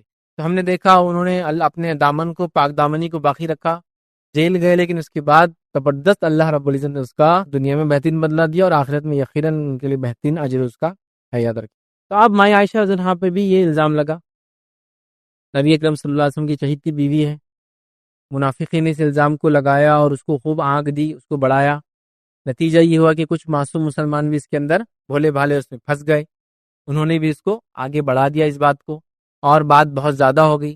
ماں عائشہ اپنے والدین کے پاس چلی گئی، پورا واقعہ آپ تفصیلات پڑھ سکتے ہیں، وہ بہت روتی تھی، گڑگڑاتی تھی، اللہ تعالیٰ سے دعائیں کرتی تھی کہ اللہ تعالیٰ کچھ نتیجہ نکال دے۔ ایک لمبا عرصہ اس میں گزر گیا کہ کوئی جواب نہیں ہے اللہ رب العزت کی طرف سے۔ نبی اکرم صلی اللہ علیہ وسلم بڑے پریشان تھے اور چاہتے تھے چونکہ الزام لگ گیا اور کچھ بھولے بھالے مسلمان بھی اس میں آ گئے، ایک مسئلے کا کلیریفیکیشن آ جائے۔ پھر رب العزت نے آسمان سے جو ہے آپ کی بارات کو سورہ نور سورہ نمبر 24 کے اندر نازل کر دیا، اور اللہ رب العزت نے جواب دے دیا۔ وہ جواب جب دیا اللہ تعالیٰ نے، اس میں کیا سبق مل رہا ہے، میں وہ صرف سبق رکھ رہا ہوں، واقعہ میں چھوڑ دیتا ہوں، یاد رکھ، واقعہ آپ کو پڑھنا تو واقعہ آپ ڈالیں اور اس کو آپ ریڈ کر لیں، پڑھ لیں، یاد رکھیں بہت ساری کتابوں میں بہت ساری جگہ اس واقعہ آپ کو ملے گا۔ اب اس واقعے سے کیا نکات نکلے، چونکہ قرآن کی جو آیت آئی اس سے ہم کو یہ بات ملی۔ پہلی چیز یاد رکھیں اس سے ہم کو ملتا ہے وہ یہ ہے، ہر شر میں خیر کا پہلو پوشیدہ ہے۔ یہ پہلا سبق ہم کو ملتا ہے اس واقعے، ہر شر میں خیر کا پہلو پوشیدہ ہے۔ اس واقعے سے یہ چیز پتہ چلتی ہے، یاد رکھیں ہر شر میں خیر کا پہلو پوشیدہ ہے، اس واقعے سے یہ بات پتہ چلتی ہے، یاد رکھیں۔ اور یہ بات یاد رکھیے، جس کو کہیں گے آپ ہر اس شخص کے تعلق سے دیکھ لیجئے جس پر جھوٹا الزام لگے گا، اور جھوٹا الزام لگنے کے بعد وہ نکلے گا، اس شر کے بعد خیر کا پہلو اس کے لیے ویٹ کرتا ہے۔ چونکہ اس معاملے میں اللہ نے یہ کہا، سنی اللہ تعالیٰ نے کیا فرمایا تھا، ہر شہر میں خیر کا پہلو ہے۔ یہ جب واقعہ ہوا اس کے بعد اللہ نے کیا آیت نازل کی، سنی سورہ نور سورہ نمبر 24 آیت 11، اللہ فرماتا ہے ان الذین جاؤوا بالافک عصبۃ منکم لا تحسبوه شرا لکم بل هو خیر لکم۔ اللہ نے فرمایا جو لوگ یہ بہتان عائشہ رضی اللہ عنہا پر جھوٹا الزام گھڑ لائے ہیں وہ تمہارے ہی اندر کا ایک گروہ ہے، مطلب وہ منافقین تھے، یاد رکھیے اندر کا ایک گروہ ہے، اس واقعے کو اپنے حق میں شر نہ سمجھو بلکہ یہ تمہارے لیے خیر ہی ہے۔ اس واقعے کو تم اپنے لیے شر نہ سمجھو بلکہ اس میں تمہارے لیے خیر ہی ہے۔ تو پہلا سبق ہم کو ملا، ہر شر میں خیر کا پہلو ہوتا ہے۔ ہم کو دکھتا ہے شر لیکن اس کے اندر نکلتا ہے خیر کا پہلو، یاد رکھیں۔ اور اس سے کئی ساری چیزیں، کئی ساری باتیں، کئی سارے لوگ، کئی ساری مجلسیں، کئی سارے اچھے لوگ یا برے لوگ آپ سے چھٹ کر دور چلے جاتے ہیں اور آپ نکھر کے آ جاتے ہیں۔ اللہ رب العزت آپ کو اور بلندی عطا فرماتا ہے، اللہ تعالیٰ آپ کی اور نصرت کرتا ہے، اور اس سے کئی فائدے ہوتے ہیں، یاد رکھیں۔ تو یہاں اللہ نے فرمایا اس کے اندر تمہارے کو شر لگ رہا تھا لیکن اس میں یہ تمہارے لیے خیر ہے۔ تو اللہ نے کہا کہ بل ہوا خیر لکم، یہ تمہارے لیے خیر تھا، حالانکہ تم اس کو شر سمجھ رہے تھے، لیکن وہ گروہ واضح ہو گیا، جس نے الزام لگایا واضح ہو گئے اور سب کو پتہ چل گیا کون کیا ہے۔ اس لیے بہت سارے لوگ سوال کرتے ہیں نا کہ منافقین بھی تو صحابہ میں تھے، پھر حدیثوں کو کیسے بچایا گیا؟ منافقین بالکل واضح تھے، کون ہے سب کو مانتا ہوں، یہ ان کے صفتوں کو ایسے واضح تھے، سمجھ رہے؟ منافقین واضح تھے، اللہ نے واضح کر دیا اس گروہ کو اس واقعے کے ذریعے، سمجھ رہے بات؟ بہرحال تو اس میں خیر کا پہلو۔ دوسرا یاد رکھیے، اس سے جو ہم کو نقطہ ملتا ہے وہ یہ مسلمانوں کے جو ہے تعلق سے نیک گمانی، اچھی سوچ کی نصیحت کی گئی اس میں۔ کیسا کہ اللہ نے دیکھیے اللہ نے کیا بولا آیت نمبر 12 میں، سورہ نور کی 12 کی 12 میں اللہ نے فرمایا، آیت نمبر 12 میں فرمایا جس وقت تم لوگوں نے اسے سنا تھا تو اسی وقت کیوں نہ مومن مردوں نے اور مومنہ عورتوں نے اپنے آپ سے نیک گمان کیا اور کیوں نہ کہہ دیا کہ یہ تو سیدھا سیدھا بہتان ہے۔ کیوں لوگوں نے یہ نہیں کیا تھا؟ ہم کو حسن ظن کی تاکید کی گئی کہ جب بھی کوئی اچھے آدمی کے بارے میں ایسی کوئی خبر لائے تو آپ فوراً بول دینا چاہیے، ایسا ہو نہیں سکتا۔ تو یہ ایک ہم کو نصیحت ملی اس واقعے سے کہ ہم فوراً روکے اس چیز کو، بولے نہیں یہ نہیں ہو سکتا۔ تیسرا اس واقعے سے جو نصیحت ملی وہ کیا؟ سنی سنائی باتوں کو نقل کرنے اور جو پھیلانے کی تنبیہ کی اللہ نے۔ گواہ نہیں ہے نا تو پھر سنی سنی باتوں کیوں پھیلائے؟ منافق تو کر رہے تھے لیکن یہ صحابہ کو تھی تنبیہ جو اس میں معصوم آ گئے تھے۔ کیا فرمایا اللہ نے؟ دیکھیے سورہ نور سورہ 24 تھی، اللہ نے فرمایا ذرا غور تو کرو اس وقت تم کیسی سخت غلطی کر رہے تھے جبکہ تمہارے ایک زبان سے دوسری زبان اس جھوٹ کو لیتی جا رہی تھی اور تم اپنے منہ سے کچھ کہہ رہے تھے اور جس کے تعلق تمہیں کوئی علم نہ تھا اسے ایک معمولی بات سمجھ رہے تھے، حالانکہ اللہ کے نزدیک یہ تو بڑی بات تھی۔ تو ایک سے دوسرے کو اللہ نے منع کیا ٹرانسفر کرنے کے لیے۔ اور چوتھی بات جو ہم کو اس واقعے سے نصیحت ملی وہ کیا تھی؟ وہ یہ تھی کہ اللہ رب العزت نے اس واقعے کے ذریعے، یاد رکھیے، عائشہ صدیقہ رضی اللہ عنہا کی برات نازل کی آسمان سے اور ان کی حرمت کا اعلان کر دیا کہ کتنی محترم شخصیت ہے۔ یہ بھی تو ہوا نا، اللہ نے جو برات نازل کی 10 آیتیں ایک خاتون کے جواب میں آئی، تو یہاں ان کی حرمت، ان کی عزت، ان کی عظمت، ان کی بڑائی بیان ہوتی ہے۔ یاد رکھیے ہر اس شخص کے لیے جو ان سے حسد اور جلن رکھتا ہے قیامت تک کے لیے، سب کے لیے منہ توڑ جواب آ گئے۔ قرآن نے جواب دیا جس عورت کا اب پوری دنیا بھی اس کے بارے میں کچھ کہے اس سے اس کو کوئی فرق پڑنے والا ہے نہیں۔ یاد رکھیے، آپ سمجھ رہے بات؟ تو لہٰذا اللہ نے ان کی عظمت، فضیلت، بڑائی بیان کر دی ہے۔ تو بہرحال یہ واقعے سے ہم کو یہ ملا۔ تو لہٰذا الزام لگانا، بہتان لگانا، زانیہ ہے بول دینا، بچلن ہے بول دینا، منہ کالا کر لیے بول دینا، ان کی پاک دامنی پہ ہم کو ڈاؤٹ ہے، شک ہے بول دینا، ٹھیک ہے، یہ تمام چیزیں اتنا سنگین جرم ہے، اتنا سنگین جرم ہے، اسی کو انتہا نہیں۔ یا تو گواہ لاؤ، ہسبینڈ وائف پہ لگائے تو پھر لیان کے ذریعے الگ ہو جاؤ، ٹھیک ہے۔ اسی طرح کوئی دوسرا کرے تو دنیا اور آخرت کے عذابات کو مزہ چکھو۔ اسی طرح چوتھی بات ہم نے دیکھی، کسی پہ لگ جائے تو وہ اس کو برا نہ سمجھے، صبر کرے، صبر کے ساتھ اچھے سے آگے بڑھتے رہے اور جو اس کی زندگی معمول جیتا رہے، کوئی غلط ڈیسیجن نہ لے، کوئی غلط قدم نہ اٹھائے، ڈپریس نہ ہو، پریشان نہ ہو۔ اللہ تعالیٰ اس شر میں سے بھی خیر کا پہلو لا لیں گا۔ اللہ رب العزت کا معاملہ ہی ایسا ہے، اللہ تعالیٰ میت سے زندہ کو نکالتا ہے اور زندہ سے میت، ہے نا. زمین دیکھیے آپ پوری بنجر رہتی ہے، ایک بارش ہوتی پوری ہری ہو جاتی، تو میت سے زندہ ہو جاتی، اس کے بعد پھر جو ہے پوری کی پوری زندہ رہتی ہے اور پھر سوکھ کے جیسے ختم ہو جاتا ہے. گرمی کے بعد آپ دیکھیے کیسا ہو جاتا ہے، کبھی یہاں کچھ ہوگا ہی نہیں تھا، پھر اللہ لاتا ہے. تو یہی اللہ کا معاملہ ہے. پریشان ہونے کی، اپنے آپ کو نقصان کرنے کی ضرورت نہیں ہے، ریٹیلیشن کرنے کی ضرورت نہیں ہے. جو اپنی دفاع میں آپ کر سکتے ہیں، جو اپنی دفاع میں لیگل کر سکتے ہیں، جو اپنی دفاع میں قانونی طور سے کر سکتے ہیں، جو اپنی دفاع میں دینی طور سے کر سکتے ہیں آپ کیجیے. بٹ آپ کو کچھ بھی اس میں ڈپریس اور پریشانی کی ضرورت نہیں. اللہ تعالیٰ اگر آپ معصوم ہیں تو آپ کی معصومیت کو لوگوں کو ظاہر کریں گا. اور شر پسند گناہ کا معاملہ تو ایسا ہے، اگر انسان بندوں کے ساتھ کرے تو اللہ کے رسول فرماتے ہیں اگر کوئی انسان گناہ پتھر کے اندر بھی کرے، کہاں کرے؟ پتھر کے اندر بھی کرے، تو اللہ تعالیٰ اس کو، جس میں کوئی کھڑکی دروازے نہ بھی ہو، تو اللہ تعالیٰ اس کو لوگوں کے سامنے لا کر رہتا ہے، لا کر رہتا ہے اس کو. تو اس کا شر اور گناہ تو اس کے سامنے آنے والا ہے، اور بہت اس میں احتیاط کرنا چاہیے. اللہ تعالیٰ لوگوں کو نصیحت کرتا ہے، اللہ تعالیٰ لوگوں کا ایسی خبروں سے آزما لیتا ہے. کوئی شخصیت ہے آپ جانتے ہو اچھا ہے، نیک ہے، تو اس کا حسن ظنی رکھنا. برے لوگوں کے بارے میں کبھی کبھار بدگمانی آ جائے تو پھر بھی لاجیکل ہے اور چلتا بھی ہے کہیں حد تک، کسی حد تک. جیسا ایک آدمی شرابی ہے اور وہ جو شراب پی کے آ کے آپ کے دروازے سامنے پڑا رہتا ہے، اور ایک دن آپ کو شراب کی خالی بوتل مل گئی، تو آپ کا ایک بدگمانی یہ ہے کہ یار وہ شرابی نے لایا ہوگا، لیکن اس کی برائی کی وجہ سے اس کے بارے میں بدگمانی پھر بھی ریلیٹیولی جائز دکھتی ہے. مطلب اس میں کچھ نہ کچھ آپ کے پاس ایک ڈاؤٹ ہے، بینیفٹ آف ڈاؤٹ جس کو بولتے ہیں، کہ اس نے روز پی کے جاتا تھا، آج اس نے کیا ہوگا، بٹ آپ کو پتا چلا کسی اور نے رکھا تھا، سمجھا، لیکن اس کی برائی ہے. لیکن ایک اچھا آدمی اگر وہاں سے گزرے، آپ بولے ارے شراب کی بوتل رکھیے گا، کیا دیندار سمجھتے ہیں اس کو، دیکھو داڑھی والا شراب پی کے جا رہا ہے. تو یہ بدگمانی. آپ ایک اچھے انسان کے بارے میں مت کیجیے، اس لیے کہ وہ اچھا آپ کو دکھ رہا دیندار نمازی ہے، لیکن وہاں بوتل تھی جب وہ ہٹ کے گیا تو کسی اور نے پھینکا ہوگا، کچھ بھی ہو سکتا ہے نا بھائی. لیکن فوراً آپ وہ کر دیتے ہیں. تو برے انسان کے تعلق سے بدگمانی دل میں آ جانا کوئی مسئلہ نہیں ہوتا ہے، لیکن اچھے انسانوں کے بارے میں فوراً جواب کرنا دینا چاہیے ہم نے، بلکہ اس کا دفاع کرنا چاہیے، کیونکہ اللہ رب العزت ایسے لوگوں کا دفاع روز قیامت کریں گا، ایسے لوگوں کے گناہوں کو ڈھانکیں گا جو دنیا میں لوگوں کے عیب اور ان کے جو ذاتی معاملات، سماجی جو معاملات ہیں برائی اس کو بول سکتے ہیں، لیکن ذاتی معاملات کو ڈھانکتے تھے. ذاتی طور سے ایک انسان ہی کچھ برائی ہے، گھر میں رہتا تو یہ کرتا، ایسا سوتا، یہ کھاتا، خود نہیں بناتا، ایدھی ہے، لیکن اس کا ذاتی مسئلہ ہے. سماج کو کوئی لینا، بزنس کے پوائنٹ پہ جاتا، تجارت میں جاتا، جاب کرتا تو پورا کر کے دیتا جتنا کام لیا. ہاں وہ سوچتے نہیں، گھر میں پرسنل لائف میں کچھ بھی لوگ کرتے، کچھ بھی پہنتے، کچھ بھی کھاتے، اس کو آپ مت کیجیے، اس کو ڈھاکیے اگر وہ ایسا ایب والا ہے. دیکھیے اللہ تعالیٰ ہمارے گناہوں کو ڈھاکیں گا، ہمارے ایب کو ڈھاکیں گا. ٹھیک ہے، تو لہٰذا ہمیں چاہیے کہ ہم بہت احتیاط کریں، زنا جیسا سنگین الزام کسی پہ نہ لگائیں. یہ میں نے اس لیے کہا کہ آج کل بہت کامن ہو رہا ہے، حتیٰ کہ لوگ کسی کا بایو ڈاٹا گھر میں آ جا رہا تو فوراً دوسرا گھر کا ایک نوجوان کو بلاتے، بیٹے ذرا دیکھو والے بچی کے بارے میں، اور انہوں فوراً ایک الزام لگا کے چل جاتے. گھر والے سوچے بھی نہیں تھے، دیکھو مولوی کی بچی کیسی، پھینک دو بایو ڈاٹا کو. آپ کے پاس ویریفیکیشن کیا تھا؟ آپ کے ایک بچے کی وہ گواہی جس کو خود سینس لیس ہے، پتہ نہیں اس کا کیا مفاد اس کے اندر پھنسا، پتہ نہیں اس کو عقل ہے یا نہیں جو بات کر رہا ہے. کبھی تو ہوتا ہے کسی کا خود کا مفاد ہے، کبھی ہوتا ہے کسی کو عقل ہی نہیں ہوتی، کیا بک دے رہا ہے، بس تو کیا مانو. آپ سمجھے نا، کبھی کبھار الفاظ بھی نہیں پتا چلتے ہیں، اس کا کیا میننگ ہوتا ہے، بس سماج میں سن رہے یہ بچہ لینا تو بچہ، اس کو معلوم ہی نہیں بچہ لینا کس کو بولتے ہیں. یہ منہ کالا ہے تو منہ کالا، اس کو معلوم نہیں منہ کالا کرنا کس کو بولتے ہیں. یہ زانیہ تو اس کو لگ رہا ہے زانیہ بولتے نا، گالی ہے شاید کچھ ابوسی ورڈ ہے ایسا بولتے ہیں نا، کمینے حرام ویسا کچھ تو بھی ہے، تو بول دو زانی، زانیہ، فلاں فلاں. ٹھیک ہے، یہ مطلب کامن ہے یہ سب چیزیں، آپ اس کو بکتے چلے جا رہے ہیں اور یہ چیز ہوتے چلی جا رہی ہے. یاد رکھیے، اور اتنا اس میں مسئلہ یاد رکھیے. ایک واقعہ سناتا ہوں کہ ایک مسجد کے ایک امام تھے، ان کو نکالنے کا لوگوں نے پلان کیا. اب کیسے نکالنا؟ تو ان پہ زنا کا الزام لگا دیا. یہ بڑا اچھا رہتا لوگوں کے لیے، ایک دم آسانی سے لگا دو کچھ بھی اور ہو جاتا. زنا کا ایک الزام لگا دیا، میں نے خود دیکھا اس واقعے کو، اور ان کو جاب سے نکال دیا گیا، شہر سے نکال دیا گیا، اور وہ چلے بھی گئے. میں نے ان سے بات کی تو انہوں نے بتایا مجھ پہ ایسا الزام لگا ہے. وجہ یہ تھی کہ کام والی ایک بار کام کر رہی تھی اور میں اکیلا تھا آفس میں، جلدی آ گئی تھی یا دیر جو بھی آفس کا ٹائم، تو اس سے بس میرے پہ الزام لگا دیا. یہ تو کوئی الزام کی وجہ نہیں، جبکہ CCTV کیمرے تھے، ساری سہولت تھی، ایسا کچھ بھی ایسا نہیں کہ چھپا ڈھکا چھپا تھا. الزام لگا دیا.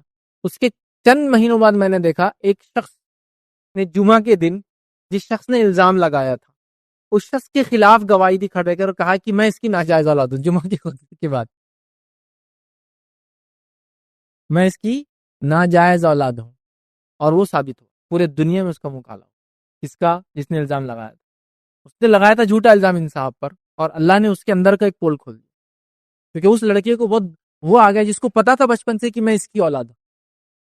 اس نے جب دیکھا کہ دوسرے پہ الزام لگاتا، مطلب یہ تو اتنا غلیظ ہے کہ میرے ساتھ بھی زندگی کر دیا، میری ماں کی زندگی بھی کر دیا، اب ایک معصوم انسان کی زندگی کر رہا، تو اس نے الگ اعلان کر دیا. اب کیا عزت رسی بتاؤ.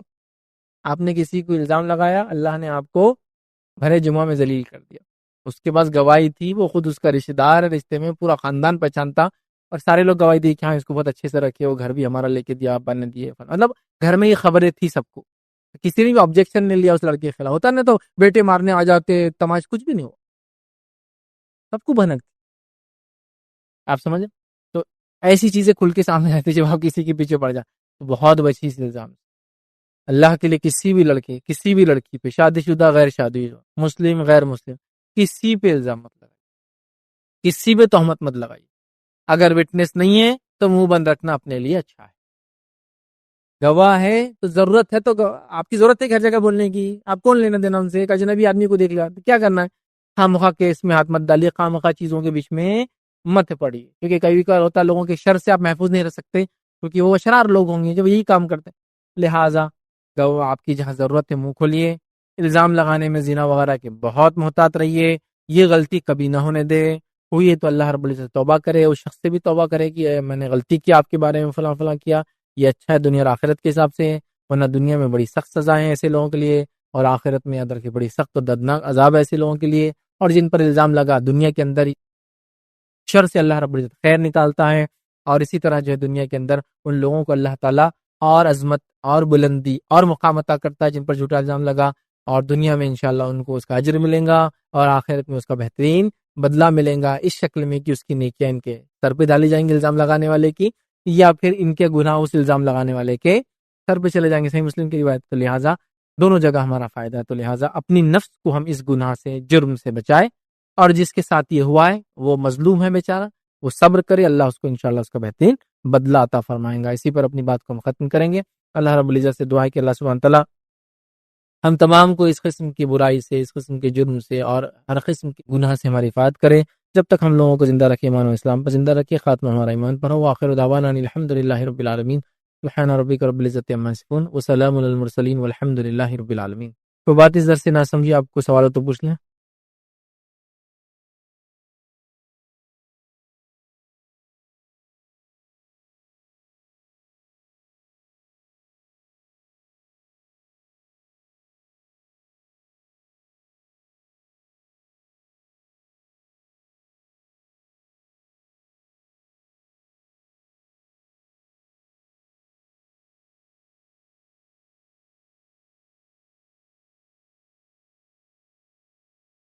بسم اللہ الرحمن الرحیم.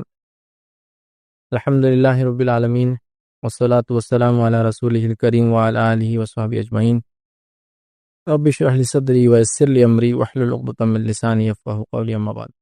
کسی نے ایک سوال کیا کہ زنا کی سزائیں کب کس وقت اپلیکیبل ہوں گی؟ زنا کی سزا اس وقت اپلیکیبل ہوں گی جب زنا ثابت ہو جائے گا. ثابت ہونا کنڈیشن ہے, اور ثابت ہونے کے لیے کیا کرنا ہے؟ 4 گواہوں کی ضرورت ہے. جب 4 گواہ آ جائیں گے تو زنا ثابت ہو جائیں گا, اور ثابت ہو جائیں گے تو پھر سزائیں اپلیکیبل ہو جائیں گی. یاد رکھیے اس سے پہلے نہیں ہوں گی. اسے آگے کیا, کیونکہ آنکھوں سے بھی زنا ہوتا ہے. دیکھیں آنکھوں کا زنا وغیرہ یہاں مراد نہیں تھی. یہاں جو میرا پورا لیکچر تھا وہ زنا سے مراد مرد کی شرمگاہ عورت کی شرمگاہ میں چلی جائے. آنکھوں کا زنا, پیروں کا زنا, ہاتھوں کا زنا جو حدیث میں آتا ہے وہ یہاں مراد نہیں تھا.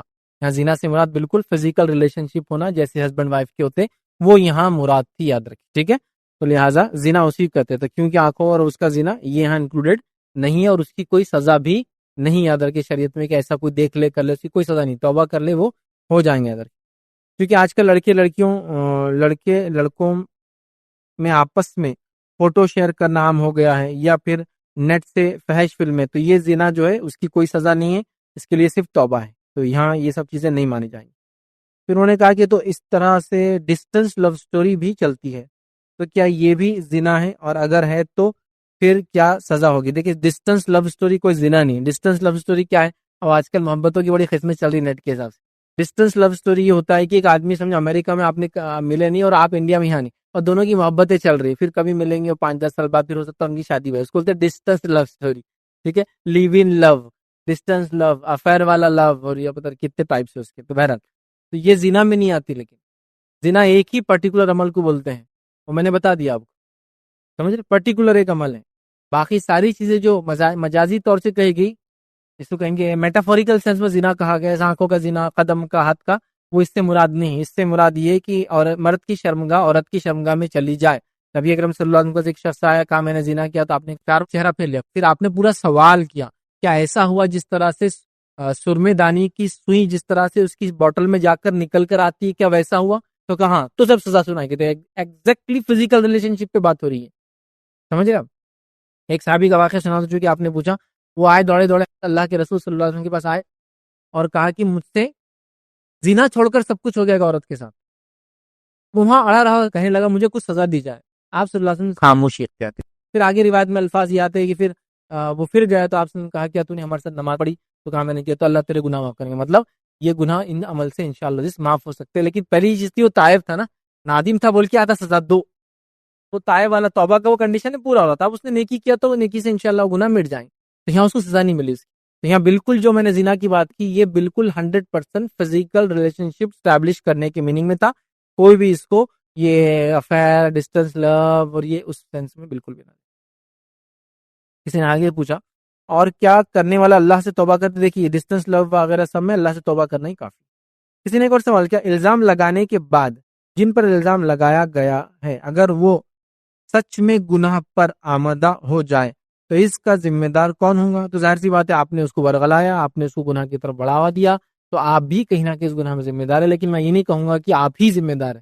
اس کو بھی سینس ہونا چاہیے نا. کوئی آپ کو کچھ بھی بولیں گے آپ اس میں لگ جائیں گے بولیں گے، لیکن کہیں نہ کہیں آپ کے ورغلانے کی وجہ چونکہ اس نے اسٹیپ اٹھایا، آپ بھی اس کے اندر ذمہ دار ہے. کتنا؟ جتنے پرسنٹیج میں آپ نے ورغلایا، جتنے پرسنٹیج میں آپ نے اس کو تکلیف دی، جتنا آپ نے اس کو مجبور کیا کہ وہ پھر اب اس گناہ کی طرف چلے جائیں، تو یقیناً اس آدمی کو جس نے جھوٹا الزام لگایا، جس سے وہ آدمی اس گناہ میں چلا گیا جو پہلے نہیں کرتا تھا، اس کو بھی ایک پارٹ اور ایک حصہ، اتنا حصہ جتنا اس نے کوشش کی اور جتنا اس کی وجہ سے کیا اس کو ملے گا. یاد رکھیں. آپ نے نبی صلی اللہ علیہ وسلم کی جتنی بھی شادی ہوئی ان کا نکاح کس نے پڑھایا؟ اور دوسرا سوال یہ کہ نبی صلی اللہ علیہ وسلم کی رسالت سے پہلے حضرت خدیجہ رضی اللہ عنہ سے شادی ہوئی تو وہ رسالت کے بعد میں وہی نکاح رکھا گیا یا بعد میں دہرایا گیا؟ جزاک بھائی نے سوال کیا نبی اکرم صلی اللہ علیہ وسلم کے نکاح کیسے ہوئے، اور جو بھائی خدیجہ سے جو نکاح ہوا تھا خدیجہ سے، اور جب آپ کا بعد میں اسلام آ گیا تو کیا اس کو دہرایا گیا؟ تو یاد رکھ لیجیے مائی خدیجہ سے جو نکاح ہوا تھا نبی اکرم صلی اللہ علیہ وسلم کا آپ کے چچا نے پڑھایا تھا، روایت میں آتا ہے. اس زمانے میں جو طریقہ تھا اسی سے پڑھایا گیا تھا، یاد رکھیے. اور نکاح یاد رکھیے جب کوئی آدمی ایمان لا لیتا ہے تو بعد میں اس سے نکاح کرنے کی ضرورت نہیں. اگر وہ عورت ایمان لا لے تو، ایمان نہ لائے تو پھر دونوں الگ رہتے ہیں. اگر ایمان لا لے تو پھر وہ نکاح کنٹینیو مانا جاتا ہے. یاد رکھیے. تو لہٰذا نبی اکرم صلی اللہ علیہ وسلم پہ جب وحی آئی تو آپ ایمان والے ہو گئے، اور آپ پہ سب سے پہلے ایمان لانے والی خدیجہ رضی اللہ عنہا خود تھی، تو لہٰذا اب نکاح کا اس کا وہ نہیں تھا. لیکن جو لوگ ایمان نہیں بھی لائے تھے ان کے ہسبینڈ یا وائف الگ ہو گئے تھے، بعد میں جب وہ لوگ ایمان لا لیے تو وہ مل گئے. اس کا کوئی طریقہ ایسا بتایا نہیں گیا کہ ان کا پھر سے نکاح دہرایا گیا، پھر سے نکاح پڑھایا گیا، ایسا کچھ نہیں ہوا. نبی اکرم صلی اللہ علیہ وسلم نے کچھ نکاح ایسے ہوئے کہ جیسے نجاشی نے ایک نکاح پڑھایا، آپ کے چچا نے ایک نکاح پڑھایا، اور کچھ نکاح ایسے ہوئے کہ بس نکاح ہوا، گواہ وغیرہ رہے، اور آپ صلی اللہ علیہ وسلم نے اپنے زوجہ بیوی کو اپنے ساتھ گھر لا لیا. بس اس طرح سے بہرحال ہوا. تو اسلام اگر جیسا آج بھی کسی زمانے میں ہسبینڈ اگر ایمان لاتا ہے یا وائف ایمان لاتی ہے اور اس کا اگر وائف یا ہسبینڈ ایمان والی نہیں ہے تو انتظار کرے، اگر لا لیتا ہے تو نکاح ان کا ویلڈ پرانا ہی نکاح، حالانکہ جس بھی طریقے سے کنٹینیو مانا جائے گا. ویسا اگر نہیں ہوتا ہے پھر وہ واپس کسی اور سے میرج کرتے تو پھر ظاہر سی بات ہے اسلامی طریقے سے ان کا بہرحال نکاح. کسی نے ایک سوال کیا کہ آج کل دیکھا جا رہا ہے کہ ایک ہی گھرانے کے بھابھی اور دیور واٹس ایپ چیٹ ہنسی مذاق کرتے ہیں، اور مسلم گھرانوں میں کزن سے فون پر ہنسی مذاق کرتے ہیں. ایک وائف ان سب چیزوں کو کیسے ٹالریٹ کریں جو خود کوئی اس کے کزنس مطلب نان محرم سے ایسے ہنسی مذاق نہیں کرتی؟ دیکھیے ہمارے پاس سماج میں ایک بہت بڑا مسئلہ ہے. وہ صحیح غلط وہ میں اس کے بارے میں کمنٹ نہیں کر رہا ہوں، لیکن مسئلہ ہے وہ یہ ہے کہ آدمی اگر کوئی غلطی کرے تو وہ چلتا ہے، لیکن عورت اگر کوئی غلطی کرے تو وہ نہیں چلتا ہے. جیسے مثال کے طور جو آپ کا کوشچن ہے کہ اگر شوہر اپنی کزن بہنوں سے بات کرے جو کہ غیر محرم اس کے لیے چچیری پھپھیری خلیری اور جو بھی جتنے بھی ایسے رشتے ہوتے ہیں اس کے علاوہ اور بھی، تو یہاں کوئی برا نہیں مانیں گا اس کو اور کوئی برا سمجھتا بھی نہیں اس کو، یہ چلتا والا ریلیشن ہے. لیکن اگر وہی کام اس کی بیوی کرے کہ اپنے چچیرے بھائی تیرے خلیرے پھوپھیرے، تو وہاں کیا ہوتا ہے اس کو وہاں غیرت آتی ہے مرد کو، وہاں سارے ایشوز کھڑے ہو جاتے ہیں. اس لیے میں نے کہا وہ غلط صحیح میں نہیں طے کر رہا ہوں، اس پہ ہم ڈسکشن نہیں کر رہے، لیکن یہ بات طے ہے کہ سماج میں ایسا مرد نے کوئی گناہ کیا تو چلتا ہے، لیکن اگر عورت وہی گناہ کرے تو نہیں چلتا ہے. سمجھ رہے آپ بات کو؟ تو یہ ایک ٹینڈنسی، ایک مینٹالٹی. تو آپ کا سوال وہی ہے کہ آپ کے شوہر واٹس ایپ کر رہے ہیں، بھابھی سے کر رہے ہیں، اور یہ کر رہے ہیں، اور ساری چیزیں، وہ بھابھی دیور کا ریلیشن شپ چل رہا ہے، دوسرے کزن سے بات کر رہے ہیں، اپنی بہنوں سے کر رہے ہیں، لیکن وائف کو یہ پسند نہیں، اور وائف یہ کام کرتی بھی نہیں. لیکن اگر یہ وائف کرنا چاہتی بھی اگر، تو اس کو کرنے نہیں دیا جاتا. یہ بات بھی اپنی جگہ طے ہے، کیونکہ یہاں ایسا ایک سسٹم ہے کہ میل اگر کوئی چیز کرے تو وہ کر سکتا ہے، فیمیل وہ کام نہیں کر سکتی. مطلب شوہر بات کر سکتا ہے اپنی چچیری خلیل بہنوں، چونکہ وہ اچھی نیت سے کر رہا ہے، لیکن اگر اس کی بیوی بات کر لے تو وہ اچھی نیت کبھی نہیں ہو سکتی اس کی. مطلب وہ ٹیکن فار گرانٹیڈ ہے اس کا یہ مزاج. یہ بات کے بارے میں بات کر رہا ہوں. اور بات ظاہر سی بات ہے فون پہ ہوں گی، بات چیٹ پہ ہوں گی، بھی مل رہے نہیں، فزیکل کچھ بھی نہیں، اور بات چیت تو ظاہر شرن ضرورت کے تحت کسی سے بھی انسان کر سکتا ہے. ڈاکٹر سے کر سکتا ہے، دکاندار سے کر سکتا ہے، آنے جانے والوں سے کر سکتا ہے، مدد لینے کے لیے کر سکتا ہے، مدد دینے کے لیے کر سکتا ہے، جائز چیزوں کے لیے. بالکل جیسا کسی کو پانی پلانا تھا، آپ پانی پی لیجیے، یہاں پانی رکھا ہوا ہے، اندر آ کے لے لیجیے.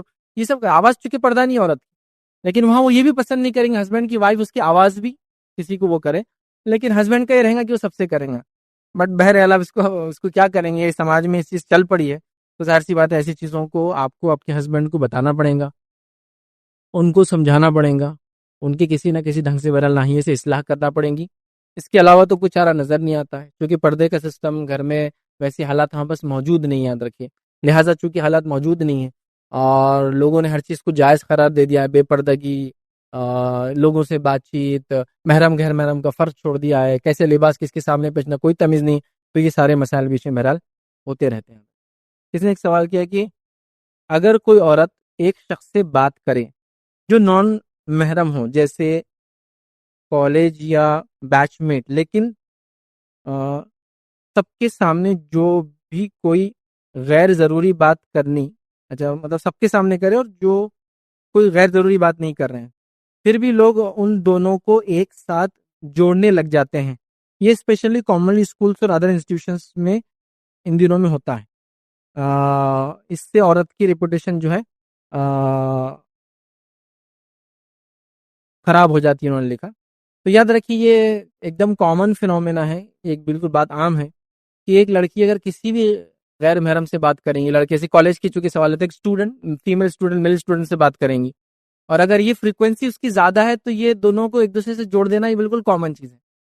وہ زنا کا الزام نہیں لگا رہے، وہ جوڑنے کی بات کر رہے ہیں، لیکن ایک دم کامن فینومینا. جیسا ایک لڑکی ہے 50 لڑکوں میں سے ایک لڑکے سے بات کرتی ریگولرلی، بٹ نیچرلی کوئی بھی جوڑ دیں گا اس کو. کیونکہ 49 کا مسئلہ وہی ہے کہ وہ تو حسد اور جلن میں پریشان ہے کہ سب ہم سے کیوں نہیں بات کرتی. یہ تو ایک دم خطرناک چیز ہے، تو ہونے ہی والا ہے، اس کو کوئی روک نہیں سکتا. حالانکہ غلط ہے، ہو سکتا ہو کسی ضرورت کے تحت، شرعی ضرورت کے تحت، کسی مطلب ہم اس کو بدگمانی نہیں کرتے، اس نے ظن لیتے کہ یار جو بھی ہے یہ پازیٹیولی ہو رہا ہوگا. بٹ آپ خود سوچیے نا، مطلب پوری دنیا کے اندر پورا سسٹم جو اللہ تعالیٰ نے کائنات میں بنایا، اس کے اندر ایک چیز ہے کہ فیمیل کو میل فالو کرتا ہے، فیمیل کے میل پیچھے رہتا ہے. پورے اینیمل کنگڈم میں دیکھ لیجیے، پورے ہیومن مکس میں دیکھ لیجیے، اٹریکشن یہی ہوتا نا، یہ سمت میں جاتا ہے. اب ایک خاتون کسی 50 لڑکوں میں سے ایک سے بات کریں گی تو نیچرلی لوگ اس کو جوڑنے لگ جاتے ہیں اس کے ساتھ. حالانکہ یہ غلط ہے، میں اس کو صحیح نہیں بول رہا ہوں، لیکن آپ اس کو سوچئے کہ 50 لڑکے ہیں تو 39 کی حسدیں لگی ہوئی اس کے پیچھے، 39 کی نظریں آپ پر، اور آپ ایک سے بات کر رہے تو یہ ہونے والا ہے. تو میں یہ کہوں گا لوگ پازیٹیو لے اس چیز کو، غلط چیزیں نہیں کرنا چاہیے. لیکن میں آپ سے بھی کہوں گا کبھی کبھار اپنے آپ کی حفاظت ضروری ہے، آپ اوائڈ کریں اس کو، شرعی ضرورتیں بھی تو اوائڈ کریں، زیادہ اچھا ٹو بی سیف. ضروری تھوڑی ہے کہ آپ 50 لڑکے، ہاں آپ ایسا بول سکتے کہ پوری کلاس میں اکیلی لڑکی ہوں، اب ظاہر سے بیچ میٹ سے تو کچھ نہ کچھ ضرورتیں انسان کو پڑی جاتی ہے، وہ ایک الگ مسئلہ. لیکن اگر ایسا نہیں ہے تو آپ، میں سمجھتا ہوں فیمیلز میں اتنے لوگ ہوں گے، فیمیل اسٹوڈنٹس میں جو آپ کی ہیلپ کر دے، آپ کو ضرورت نہیں میل بیچ میٹ سے یہ سب کرنے کی. بٹ اگر کوئی کسی بھی ضرورت تحت کرتا ہے تو میں کہوں گا لوگوں کو حسن ظن رکھیں، ہمیشہ بدگمانی ایسی نہ کریں. لیکن میں آپ کو یہ بات بھی بتا دوں، بدگمانی ایسی شروع ہوتی ہے اور اس طرح لوگ ایک دوسرے پہ الزام لگاتے ہیں، اور کچھ بھی چیزیں ہو جاتی ہیں.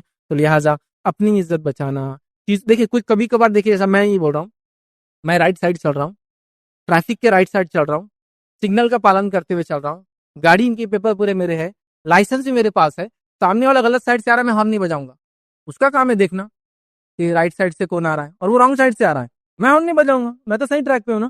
اب دونوں کا ایکسیڈنٹ ہو گیا تو ایسا ہوگا ایکسیڈنٹ کے بعد کہ جس نے دیکھا نہیں آپ کو جو رانگ سائڈ سے، اس کا نقصان زیادہ ہوگا آپ کے مقابلے میں. نہیں، اگر اس کی گاڑی بڑھی تو آپ کو زیادہ ہو جائیں گا.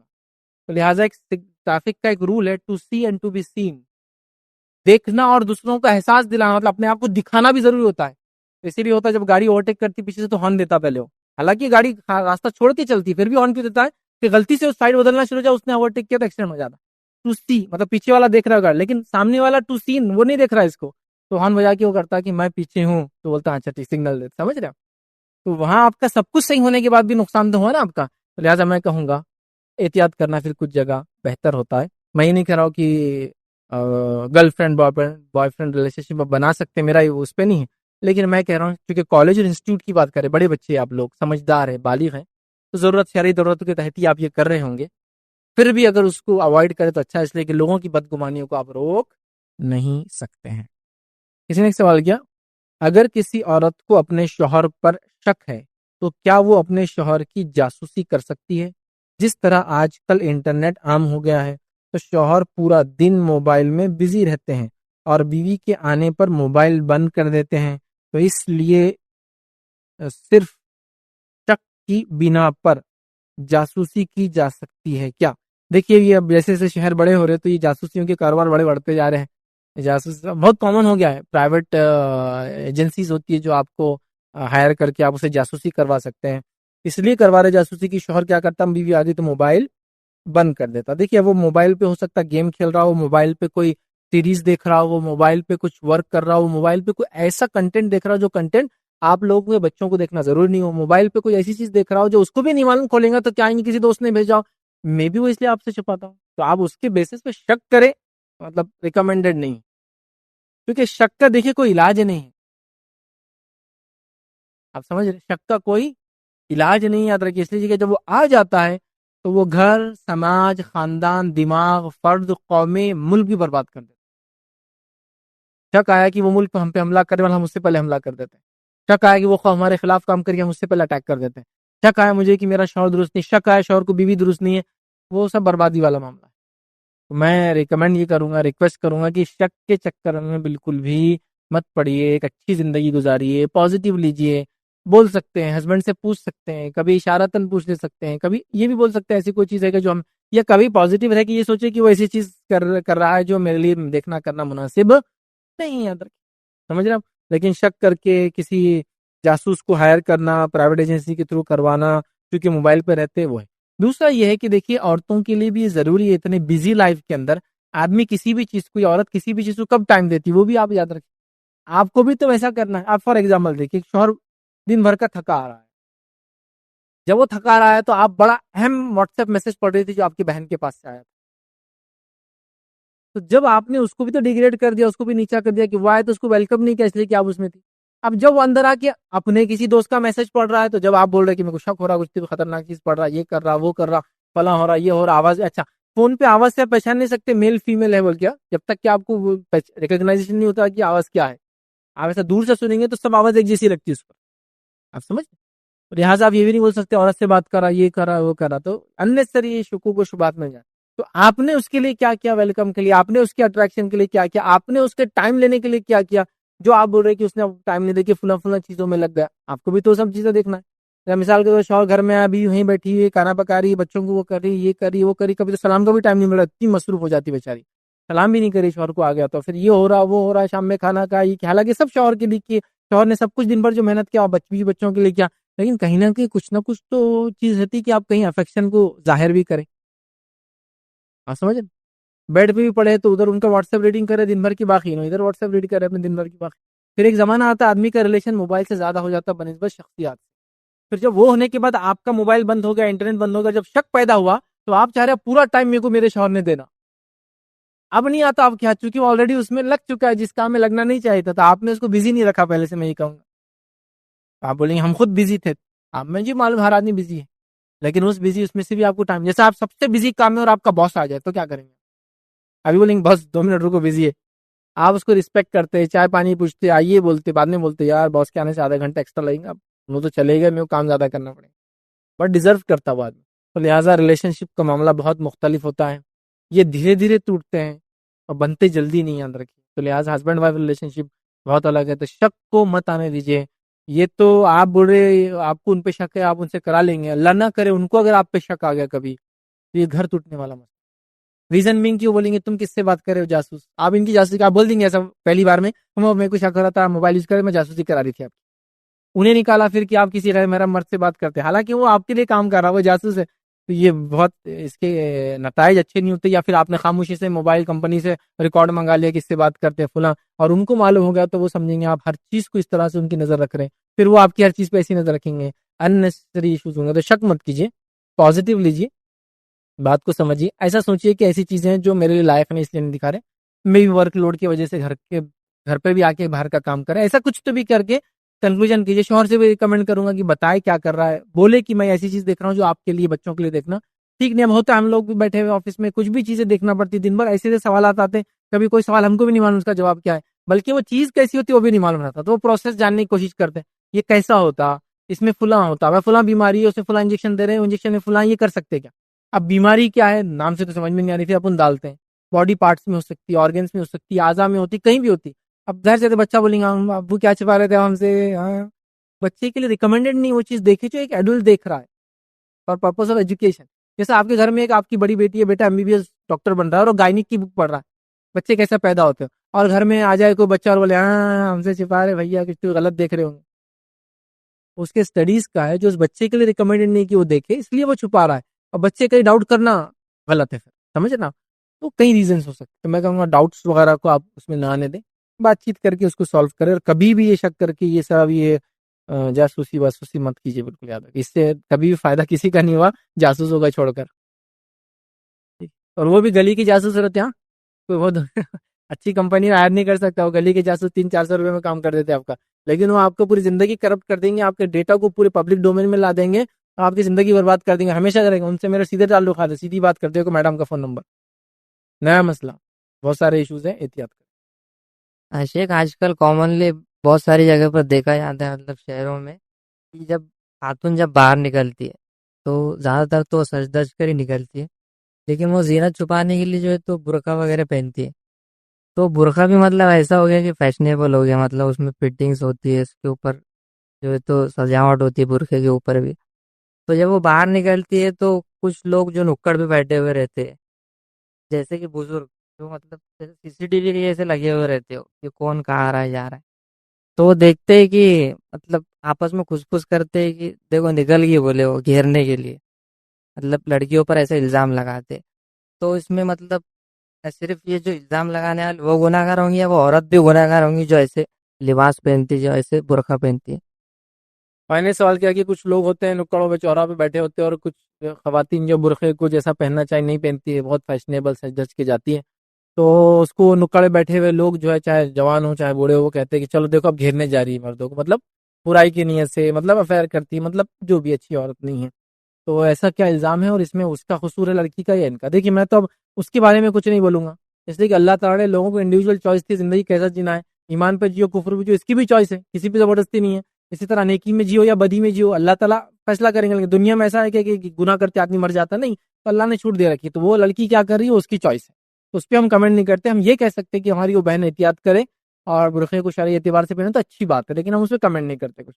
لیکن ان پہ کمنٹ کر سکتا ہوں جو یہ کمنٹ دے رہے ہیں کہ وہ چال چلن ہماری اچھی نہیں ہے، فلاں ہے. اس لیے کہ ہم کو اپنا منہ بند رکھنا ہے یار، کیونکہ ہم واقعی میں گواہ نہیں لا سکتے اس کی چال چلن پہ. واقعی میں ہم نے اس کے پیچھے جا کے دیکھا نہیں وہ کہاں تک جاتی کیا کرتی. واقعی میں ہم کو یہ نہیں معلوم کہ مجبوراً کر رہی، حالات کی وجہ سے کر رہی، اس کو علم نہیں اس وجہ سے کر رہی. یا دیکھیے ان نمبر آف ریزن ہوتے. کبھی کبھی نیچے بھی چٹھی آتی تھی ہمارے پاس، چٹس آتے لیڈیز کیسے کہ وہ اوپر بہت ساری عورتیں بغیر برقعے کی آ رہی ہے، آپ بولیے برقعے کا. میں نے کبھی کمنٹ نہیں دیا، ریزن مین کہ مجھے پتا ہے کبھی تو نان مسلم بھی آتے سننے کے لیے، میں بھی کبھی نیو مسلمس آتے، تو وہ بھی ظاہر سے تو برقعہ ان کو معلوم نہیں ہوتا تھا آتے. کبھی ایسا ہوتا ہے کہ ایسے لیڈیز بھی آتے ہیں جن کے گھر میں برقعہ پہننا الاؤڈ نہیں ہسبینڈ کی طرف سے آ سکتے. کبھی بچی کو دیکھ کے آپ کو لگ رہا بڑی ہوگی لیکن وہ بالغ بھی نہیں ہے بیچاری، وہ بغیر برقعہ. ہم اس کو پازیٹیو لیتے ایک دم، ٹھیک ہے جو بھی وجہ سے آئیں گی ہماری بہن آئیں گی دھیرے دھیرے تو پہن بھی لیں گی، پھر انشاءاللہ سمجھ میں آئیں گا تو. لیکن ہم پہنائیں گے نہیں، ہم تھوپ رہے نہیں دین کو کسی پہ.